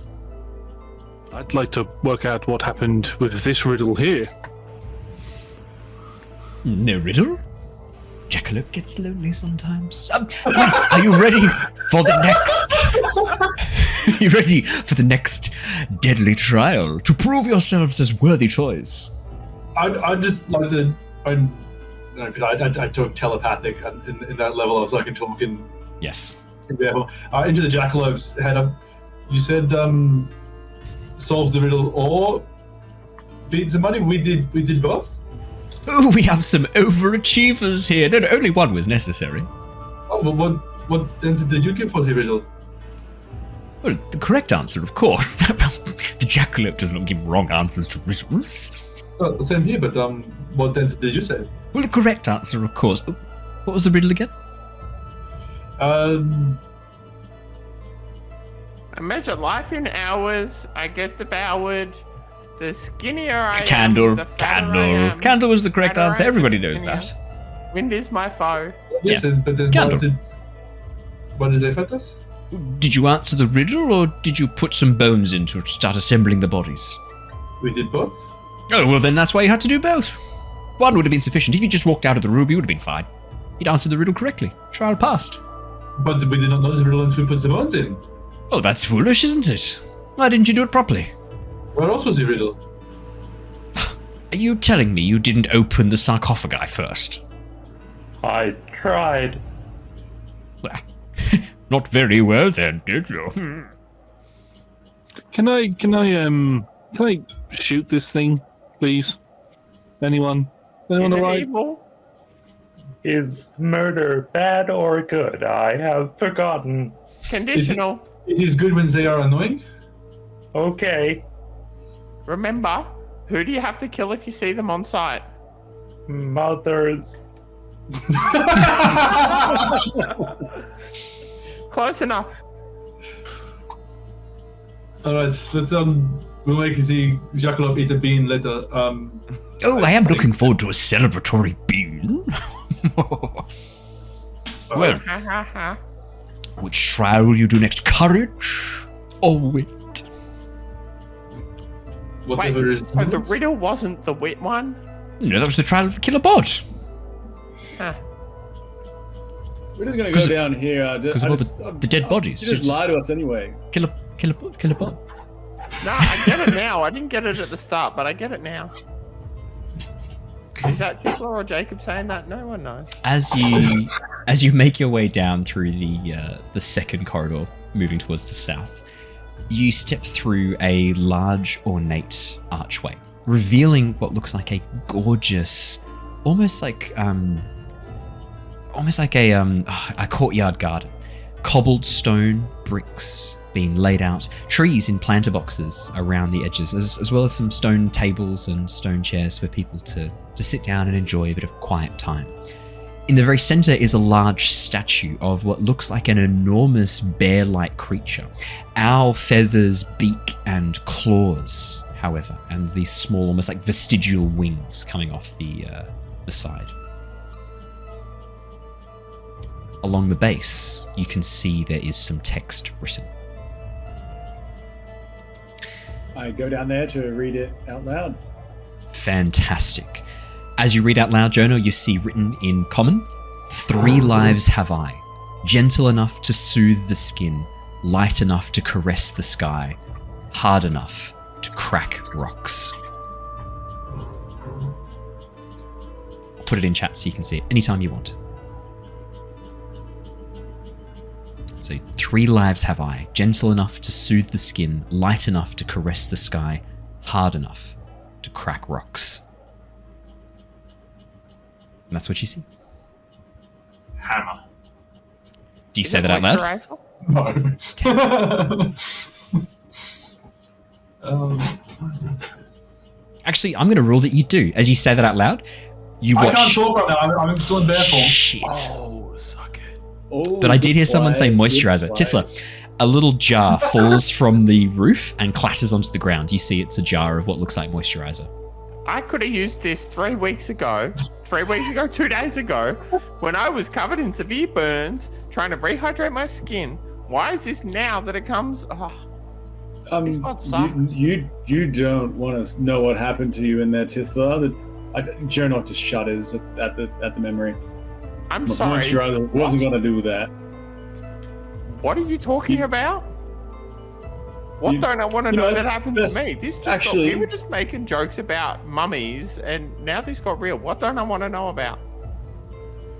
Your medical procedure. Look, this is definitely best for I'm another going to write time. this down, and we're going to circle back to this next week when it's probably a less joke-infused session. I think that's a good idea. Let's discuss that next time. Why will it take a week for us to leave here? Because it's like a time dilation. It does, yes. So it's like the perception of time versus what really is time. Because you're it's smaller. like there's an overworld that controls the world that we're in, and they travel at time at a different rate to what we travel at. Where am I? It's also You're dead. It's a bit more meta here.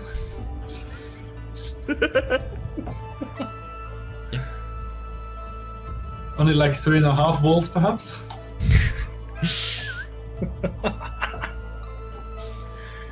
Well, I'm going to go to this little... I go to this statue and say to it, I think water is that... water. I was thinking that too, actually. As you say water, Jonor, you watch as the statue slowly comes to life, twitching and moving as the feathers shift from stone to real. And emerging from the stone, you see, frankly, an adorable, cuddly stuffed toy. Aww. It is a really soft, plush owlbear toy. And as it slowly climbs down off the pedestal, you can see it has a tag on its back that says "My Little Owlbear." As you say water, a bucket of water then tips over and drenches you with cold water, Jonor, from the ceiling. Cold water bucket challenge. Oh, jeez. Your auto background is removing that. Jacob, you're going to have to get rid of Maisie Peters if you want to. It's just a big thing where I wrote it down and says, ask what happened. Cool. Didn't need to be mentioned. It was just going to be a little thing to hold up, but now it's a whole thing. So why don't we hit some Maisie Peters emotes and then we can get it on with it. The cuddly owlbear Jonor opens its beak wide, and you hear this. Oh, you're just the cutest little thing I've seen in probably like 3 weeks. I gotta pet it. I broadcasted, Jonor, be careful, owlbears are notoriously dangerous, cute as they are. He's going in for a pet. He's going to try and pet it. No! As you stroke it, its feathers are soft and downy, and it like presses in. You can feel that the stuffing has been it's been stuffed with some sort of maybe like goose down or something like that. It's so soft, and as you press into it, you watch as it opens its beak and goes to like bite down on you, and it just gently like mouths at you with this very soft plush beak. And then it pulls a claw back and gently boops you with it. That's my coat. Don't take my coat. I need that. I just lean into it, cuddle it. Yeah, you have a good cuddle. You're a little. It's a really cuddly toy. Bear. Are we done? Can we leave this trial now? And the owlbear then bends down and tries to like bite Theo, but again, it's like a soft toy. It just sort of boops against you. You hear a little squeak.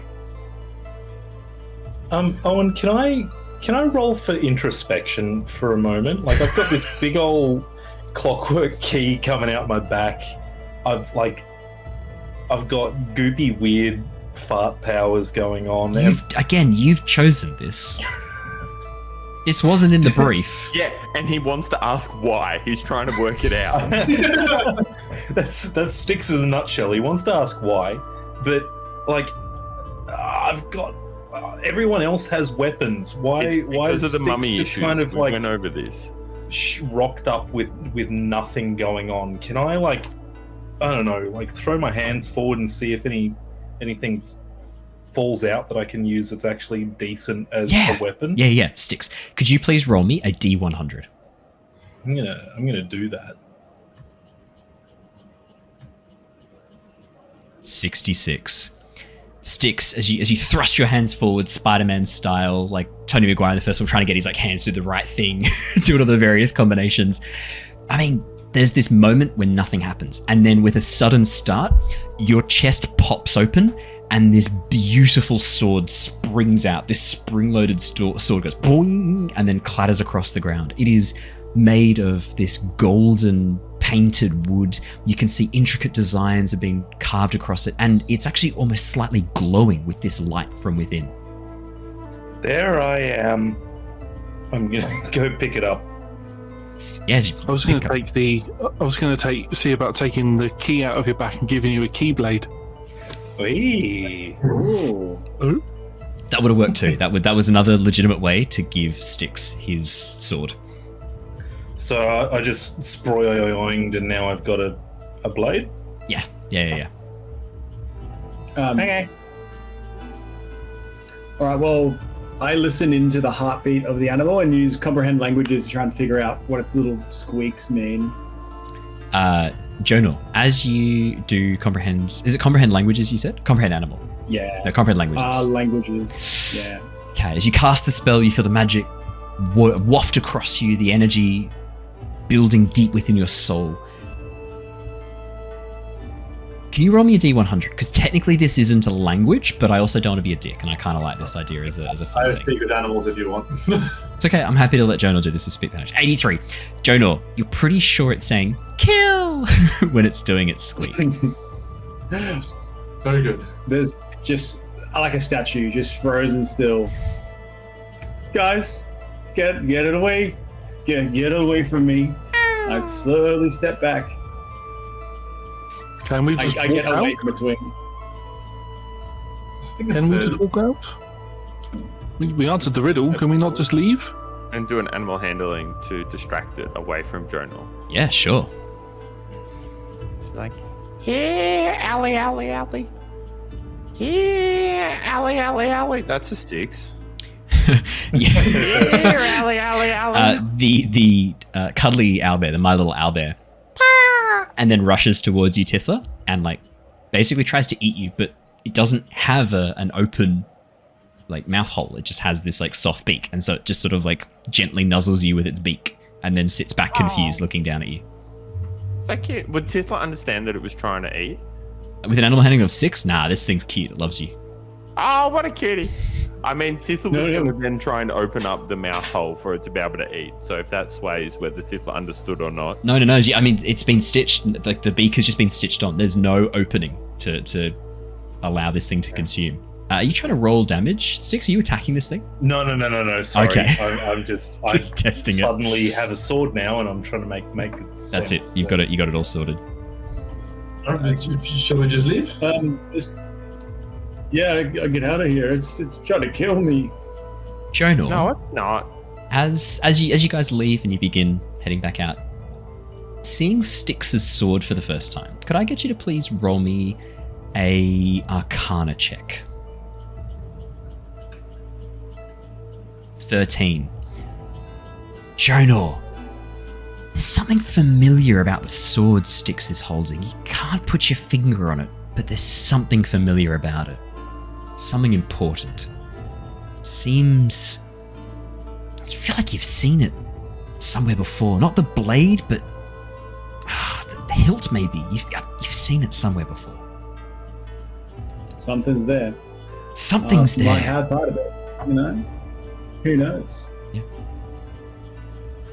Cool. As you guys get back into the main area, you watch as Luther currently has taken his shoes off, rolled his pants legs up, and is dangling his feet in the fountain. The jackalope sitting across from him, a few flowers woven into its antlers.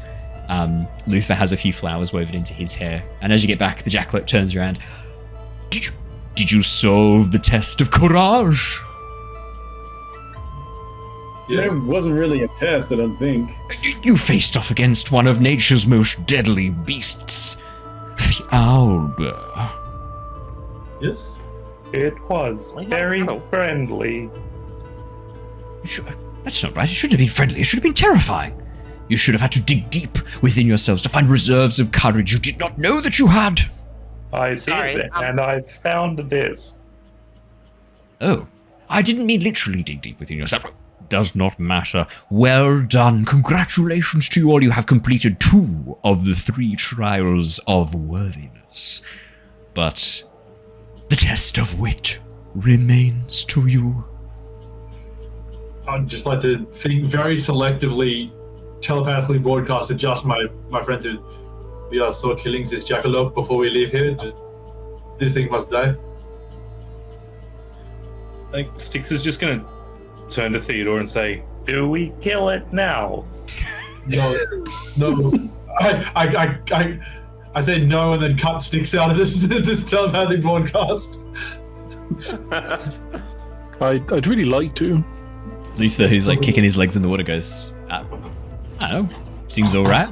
No, we must kill your boyfriend now, sorry. You guys are doing a great job with the tests. Well done, and all that. I got given access. I'm good to go, but I figured I'd wait for you guys. Yeah, so we bean both the jackalope and Luther before we leave. Hang on, mate. You've been given access already without having to do any of the trials? What have you done to get access? I did my own trials. It's a fuckalope.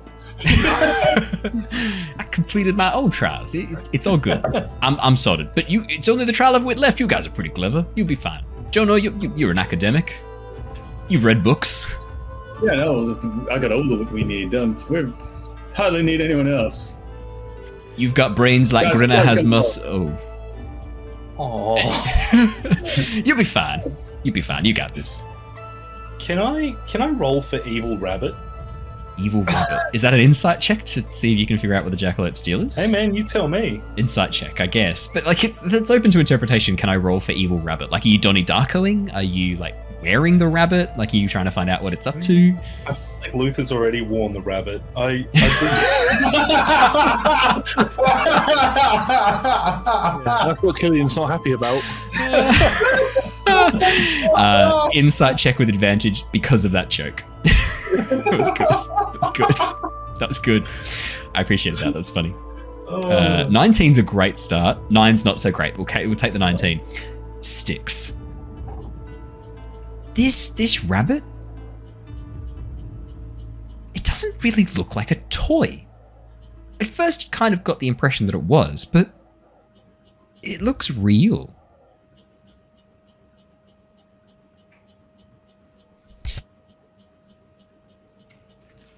Just sneezing quietly. Yeah, it looks real. You don't get the sense this is a toy. What are you? The jackalope.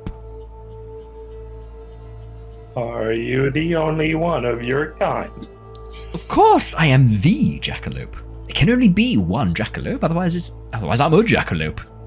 I am the jackalope. Are you like Tigger? I'm not sure what a tigger is, but I guess I am. Well, the wonderful thing about being a Tigger is he's the only one. There you go. Then yes, the wonderful thing about being a jackalope is that I get to have some quiet time with people who come through every so often. Oh, and I'm the only one. It sounds better. Quiet time, Luther. Were you made, or are you a living creature? I am a creature of magic. And as he raises his paw and moves it around, you watch the sparkles fly out. We're going to turn to everyone else and say, It would be evil of me to kill this creature. For that, no. We must kill it in an amusing way. Seeing this chat go down, I'd like to smash a detect thoughts into the jackalope. ooh. The immediate thoughts you hear on the surface. One more trial and then they can pass on through. Master will be so happy to hear that his friends have finally caught up. It is quite fun what we're doing here, though. I'd be ashamed to lose my little playthings, is what you hear. Oh, well, yeah, I'd like to do the probe deeper for the wisdom save 14. We're going deep. 16. Unfortunately, that's a pass. Does he know that you've done this if he passes? Yeah. For sure. Theo, as you try to probe deeper, the jackalope suddenly spins around towards you, eyes catching your own. My thoughts are my own. Okay, let's go to the next trial. Yes. One more trial. Oh, I'll be sad to see you all go. Good luck. Trial of At the wits same time- awaits. Yes, Jonor. At the same time, Jonor was doing the exact same thing. Oh, I think Like, that it was a was save. hugely suspicious. I think that was Jackalope, safe. yeah. Jonor, what's your DC? 15, I think, isn't it? Yeah, 15. Given that I'm talking to it, is there any chance of me being a distraction? Don't worry, that's a 12. I've already failed. Jonor, as you... essentially with Styx talking to it, with it kind of focused on Theo telling him off, you sneak in the back door. As you... Hi, Luther. Fancy seeing you here, Jonor. What are you doing here? Just pull my coat up. This is awkward. Going on? Ooh, well, I guess there's room for another if you. Guess there's room here for another if you're here already. Goddamn. Jonor, as you probe in deeper, the jackalope, this creature, you can immediately sense a very powerful Fey-like entity. This form it's taken on, this is a guise, this is a ruse. This creature is a Fey spirit. And you can hear the glee in its thoughts as it puts you through these ridiculous trials, all for its own amusement. You can hear within its thoughts, it was merely told to welcome new toys and to inform its master when the toys were ready. It has added in all of this extra stuff for its own amusement. it's determined ready, because ready wasn't defined by the person who summoned this, which you immediately can sense by probing into its mind is actually Steve TM in real boy form. It is adding all of this in for its own fey amusement. There's a little bit of a whisper to the other people around. I think if we just yell out to Steve that we might actually just bypass this altogether. This creature's it's kind of scary. Steve! No. There's no need to be loud and to cause alarm. You could just do the last trial and then you're all free to go anyway. Steve will be here momentarily. Steve! Truth is, they're not very difficult trials, so maybe we... No. I put my head into the next room and see what's in there. I use thaumaturgy to shout Steve really loudly. Ooh, can I get you to please roll me a D100 as Theo looks into the next Surely room? it's relative, right? So it's not actually the full size of the thaumaturgy. No, it's like Steve. You hear from outside the door, Steve. As you peek into the next room, Jonor, Theo, and Styx, it looks like these garden beds, almost like planter boxes, have been laid out in a very, very carefully set up way. The grass underneath grows in kind of patches, so it almost looks like pathways through have been formed, almost like a path of grass weaving through the planter boxes, starting at the entrance where you guys are standing. The planter boxes are also marked with these pillars at each end, which seem to have words written on them. And there's also, at the very northwestern section, a tree that has a plaque hanging from it. Alright, I would like to move forward following the grass path. Perfect. Do I see anything written on this pillar as I get close to the end of this path? Yeah. The word on that is gold. And you can see a symbol of golden coins.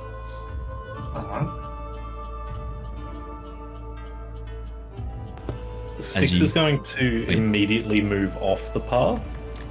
Styx, fantastic. As you move off the path, can I please have you make me a dexterity saving throw?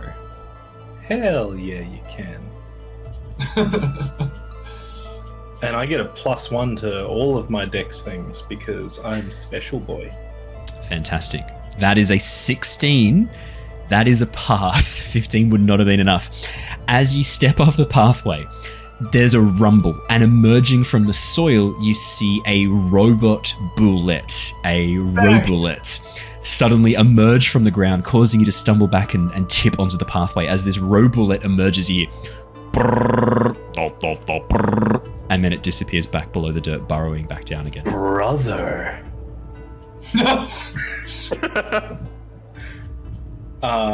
First mummy, now brother. Come on, man. Family fun. Can I... So it's dug like a tunnel back under the ground? The ground flows over behind it, sealing shut as if there was no tunnel to begin with. It's spoopy Styx. Spoopy with a capital P. Okay. Styx is going to step back out again after dodging that, but ready his sword this time. I'm going to need another dexterity saving throw, please, as you step back out onto the dirt. Yeah. See, I'm going to do that. Can I ready a bean to try and pop a bean into the bullet's mouth? Absolutely. So it's 18. 18 as you rapidly step back again, narrowly avoiding the robullet emerging from the ground. Theo, could you please roll me a sleight of hand check to try and flick a bean into its mouth? And also my plan was to try and smack it in the head. Yeah, would you like to roll me an attack, please? Hell yeah. Hell yeah. Oh no. Theo, that's a 19. Oh shit. Could you please roll me a what's the bean damage when you eat a bean? It's like 3d10 or something ridiculous. Let me have a quick look. Yeah, it was some ridiculous amount of damage. I think it's 3d10 from memory. Let's have a look, see how close I was. Bag of beans. 5d4 fire damage if you explode one. No, I want to know if you eat one. Yeah, 5d4 fire damage on a failed save. Okay, great. Could you please roll me 5d4? I can, yeah. And then could you also please roll me a d100? I'm going to have a random magic surge occur from this as well. 15 points of damage. Styx, that's a 9. That does not hit. 74. Has. Oh, yeah. I'd like you to please summon me a special toy NPC. Could you please roll me a d20? Oh, hell yeah.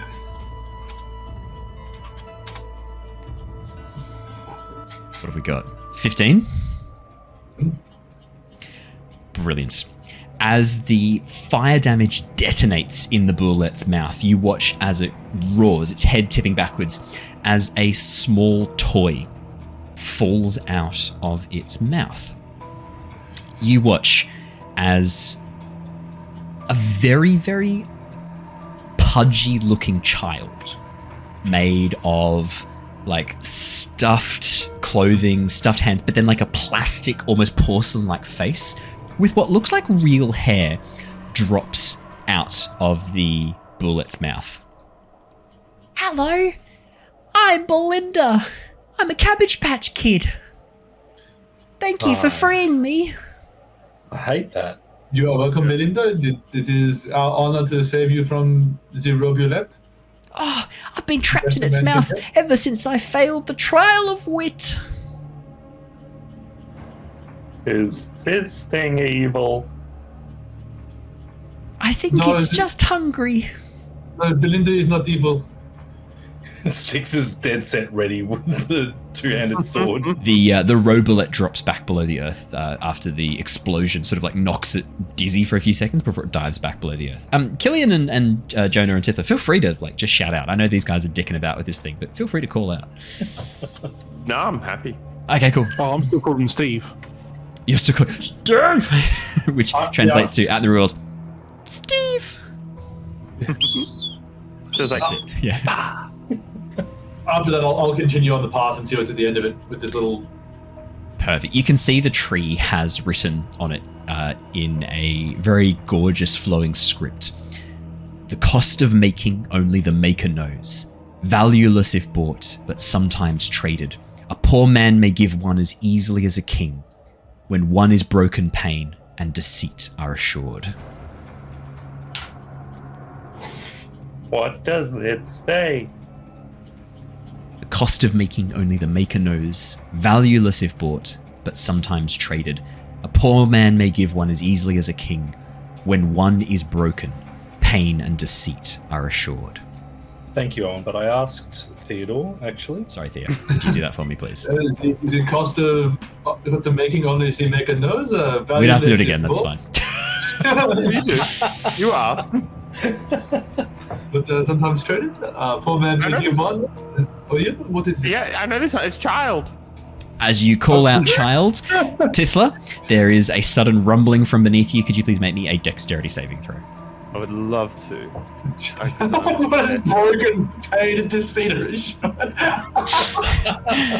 Oh, come on. As if Tithla hasn't tried to be bored in this 15 campaign. is the DC, Tithla. As you dodge away, the robulette rises once again, tries to snap on you and just misses. Actually, I'm going to get Jacob to make one too, because you are standing right next to Jacob. I don't think that's quite how it works. It is, though. Oh, is it? Okay, my bad then. I just How checked was I the to know? stats, and it says, fuck you, I do what I want. I mean, I was just trying to vamp while I could bring up the stats. That's fair. Oh, that's an 18. 18's a pass. Jacob nimbly dodges out from between the bullet's teeth. Robullet's teeth. You watch as Belinda goes, Oh, it's okay. I was worried the little girl would get eaten. Tee-hee-hee. and then she runs up next to you and goes, Hi, I'm Belinda. I was born in a cabbage. I'm the colour of a cabbage. We have so much in common.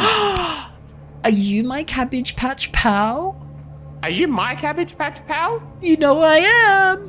Tithla grabs her hands and starts skipping around in circles. We are Cabbage Patch pals. We are Cabbage Patch pals. As they start skipping around. Owen, as an action, can I cast Detect Good and Evil on Belinda? Yes, absolutely. Yeah, cabbage patch pals. Just so I can revise my detect good and evil, let me just quickly read. You know the presence of fiends, celestials, and undead, I believe? Yes, within 60 feet. Yeah. I can keep singing during this if you'd like. That's OG. Would that help? Please do. For the duration, you know if it's an Yeah, aberration, celestial, elemental, fey, fiend, or undead within 30 feet of you. 60 feet. 60 feet.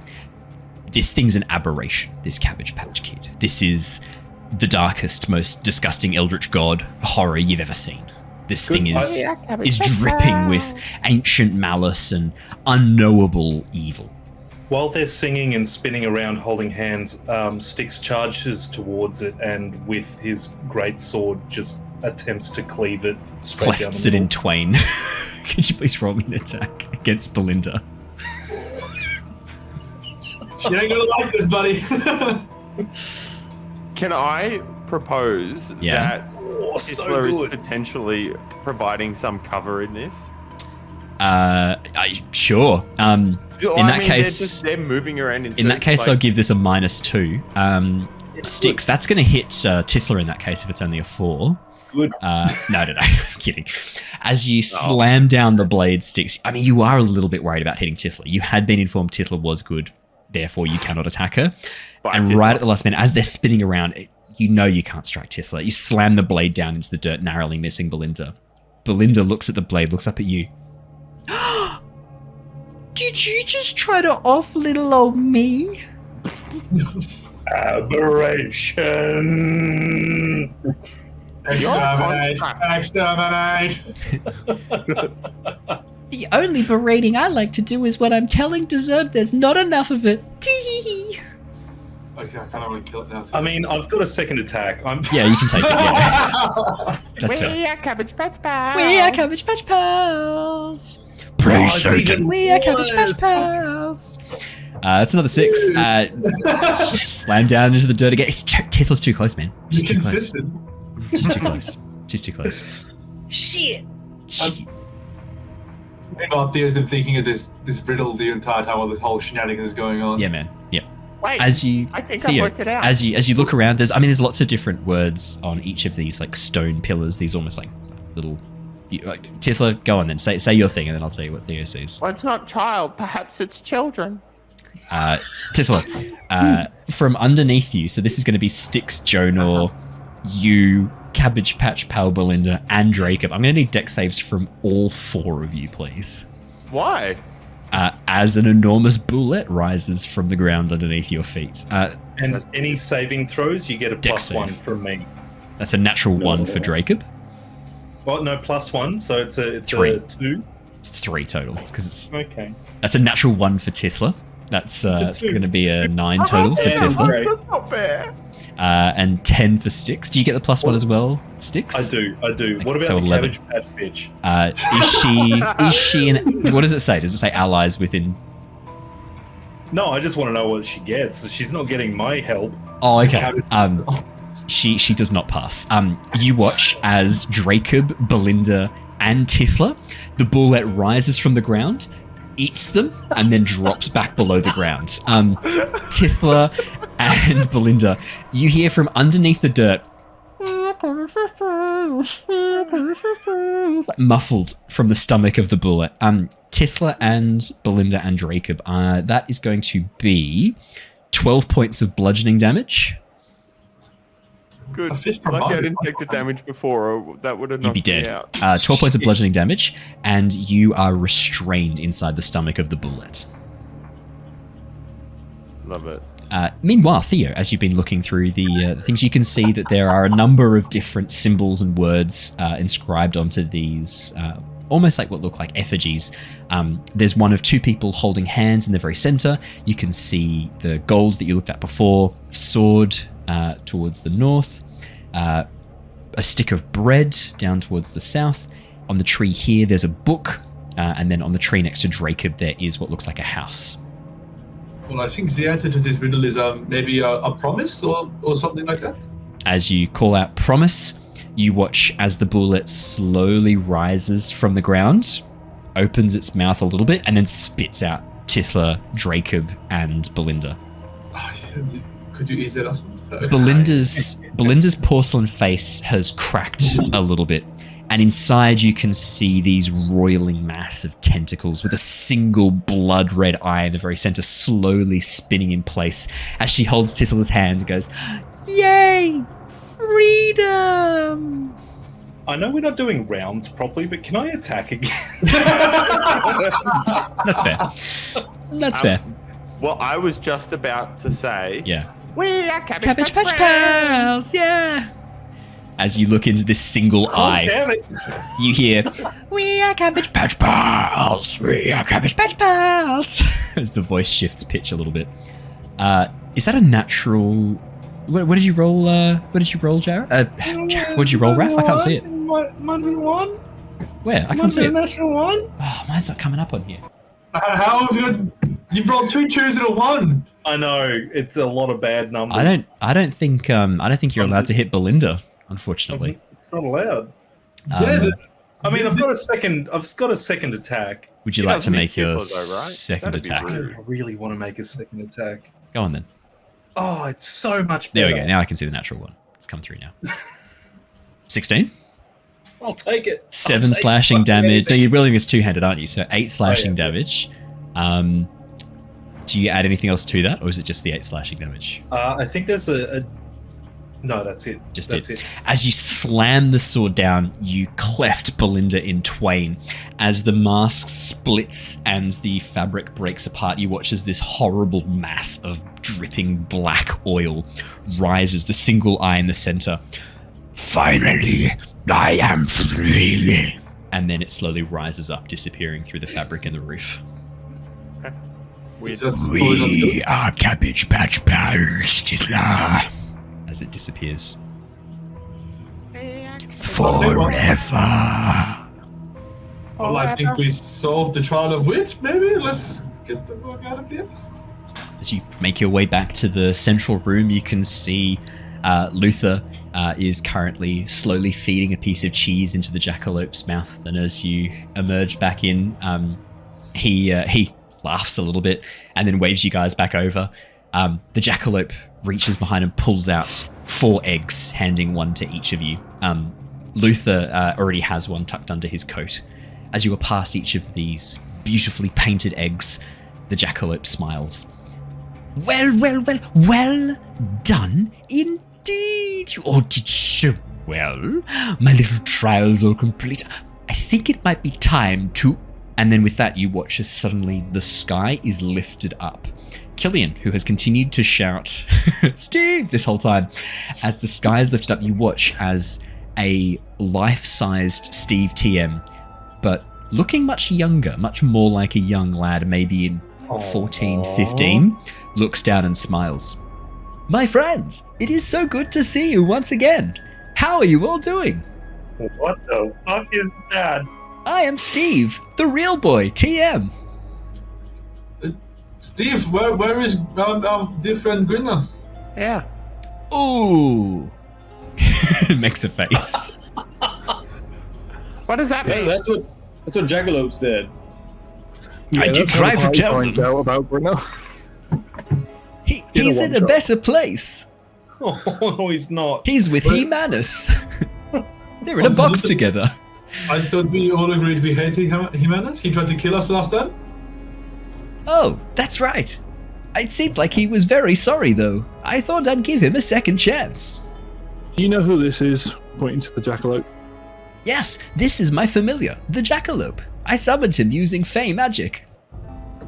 Why do you have that magic? The Wand of Change. I asked to be a real boy, but I did not define the parameters very well. I am now a real boy.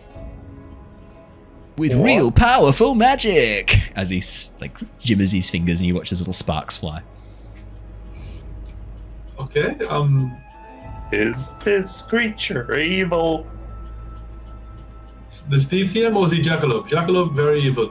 Steve TM, jury is out. Styx is gonna, yeet his sword at Steve. Roll I me would like to a... Eldritch Blast it Oh no, I can't because my Eldritch Blast is a torch, so I can't stop it. Would you like to Eldritch Blast Yes, I do. Would you like to Eldritch Blast the sword that Styx is throwing, or Eldritch Blast Steve TM? The sword, but it's just a flashlight, so I don't think it's going to do anything. We'll see. Styx, could you make me I guess it's going to be like an athletics or acrobatics check as you just throw the sword? Killian, could you please make a ranged spell attack? This is going to be a winner, I can already tell. That's 20 for Styx. That's a natural 1 for Killian. Technically get 2 attacks when I cast a spell. So Killian, as you turn on the flashlight. Oh my god, that's 2 natural 1s in a row. No way! It's 2 natural 1s in a row. It's what happened to Jacob. From the last 6 rolls, there's been a lot of nat 1s. Not 7 rolls, there have been 5 nat 1s. As the sword flies towards Steve and bounces off his face, he goes, "Ow! Why did you throw that? Wait a minute. I thought you were friendly. I put you with these guys because you seem to be kind of cool like them. But I think you're mean. That was unnecessary. I am your friend." I am lost and confused. Steve, we would like to go to the realm of paradise, or whatever this spooky rabbit has told us about. Of course. I will take you there right now. Please, climb on my hand. As he reaches down his hand into this like little, basically a terrarium. Alright, but before I go, Jackalope, I promised you a tasty bean before we go. Oh yes, I was very excited for my tasty bean. May I have a little nibble? Yep, I feed him the old bean. Could you please roll me 5d4 as it explodes? Explode its head. It's not quite as good as the exploding eggs we had from planting the bean last time, but oh, that's pretty average. 10. You watch as the jackalope's head pops like a balloon, the body kind of like dropping to the ground, slowly leaking rainbow blood. Steve looks down and goes, "Oh my. Why have you done this? The jackalope was my friend, my special companion." I was just trying to feed him food. I did not know he's allergic to beans. Make me a deception check, please. Can we please feed Steve some beans? Oh, we have already done that before, remember? That was how we got here. Not the real boy, though. No, that's true. 25? Oh, that explains it. I have never fed him beans before. He probably should have mentioned he was allergic. He seemed so keen to enjoy the bean. Only with my magic. Please, climb onto my hand. I will take you to the promised land. Okay. Thank you, Steve. I must say, if you're going to put anybody else through these trials, the I want my mummy room needs some work. There's a lot of trials. What are you talking about? This is just a place where people stay to wake up. You may want to talk to your jackalope friend if you summon them again. I was just practicing making cool things. I am now taking after Blinsky. But rather than making shit toys, I make cool terrariums. Cool dioramas. Sick. Alright, onto his hand to go. With that, you climb onto Blinsky's hand and go, "You're a design I found in my grandfather's drawings. I thought you looked kind of cool." Okay. Wait, no, sorry. That is a stuff up from the DM. Steve would go, "I have no idea. You were in a box with old drawings in Blinsky's workshop." Great save. Thank you. Seamless. Thank you. I can go back and edit that out. As you you edited Raph's comments out of that one episode. As you climb onto Blinsky's hand, I've edited you, Jacob. Let's not get a high horse here. As you climb onto Blinsky's hand, he slowly carries you across. He goes, "Remember that time I was kept on the worst shelf? I sometimes also called it the bin. Yes, I recall, yes. I now put toys who are too big for their boots and think they're better than what they are on the worst shelf, and I laugh at them from above. Would you like to see who is in the worst shelf?" Yes, I would. Why have I got a feeling that He-Manus is there? As Blinsky leans you over and slowly shows you what looks like a bin, you can see a number of toys, including the biters, the toy holder, the Count is there as well. And trying to climb out, you can see a very familiar muscular figure. "I do not belong in here. I am He-Manus, and I demand justice." Can I turn to Theodore? Can I have a bean? Of course. I'm gonna yeet it into the bin. Plant the bean. as you throw the bean into the bin, could you roll me a d20? Hell yeah. Watch this As soon as I natural remember one. where that is. There we go. There's no way! There's like a 50-50 chance. That's a natural one.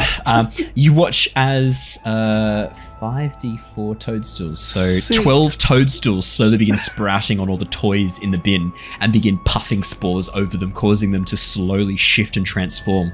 These like toadstool-like faces, like almost like toadstool-like growths growing across their body as they begin to like make these strange clicking noises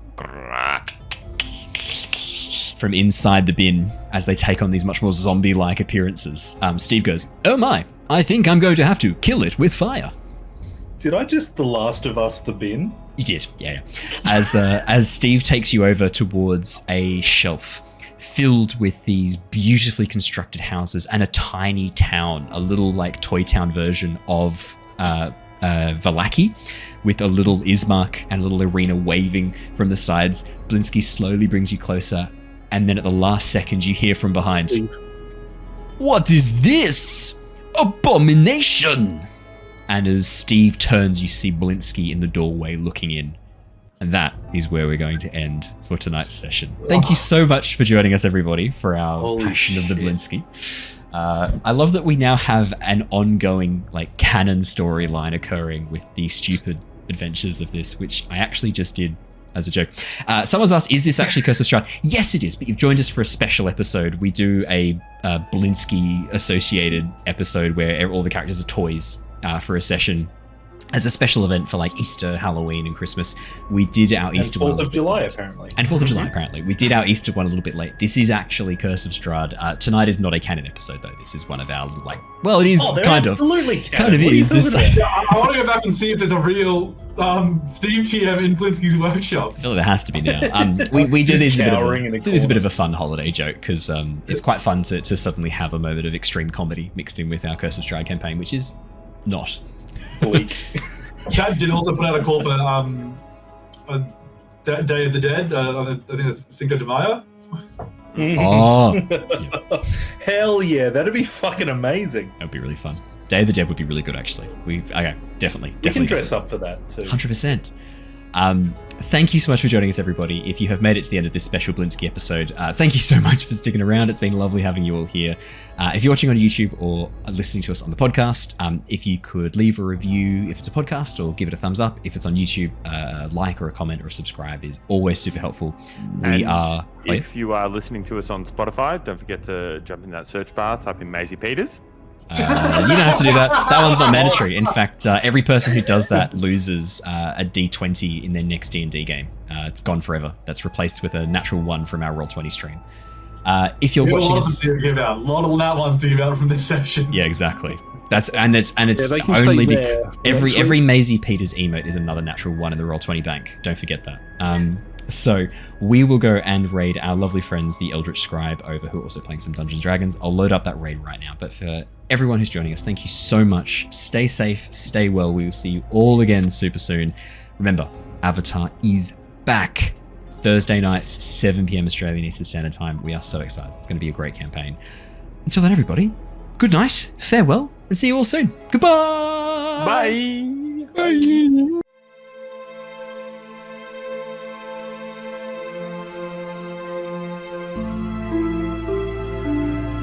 Bye.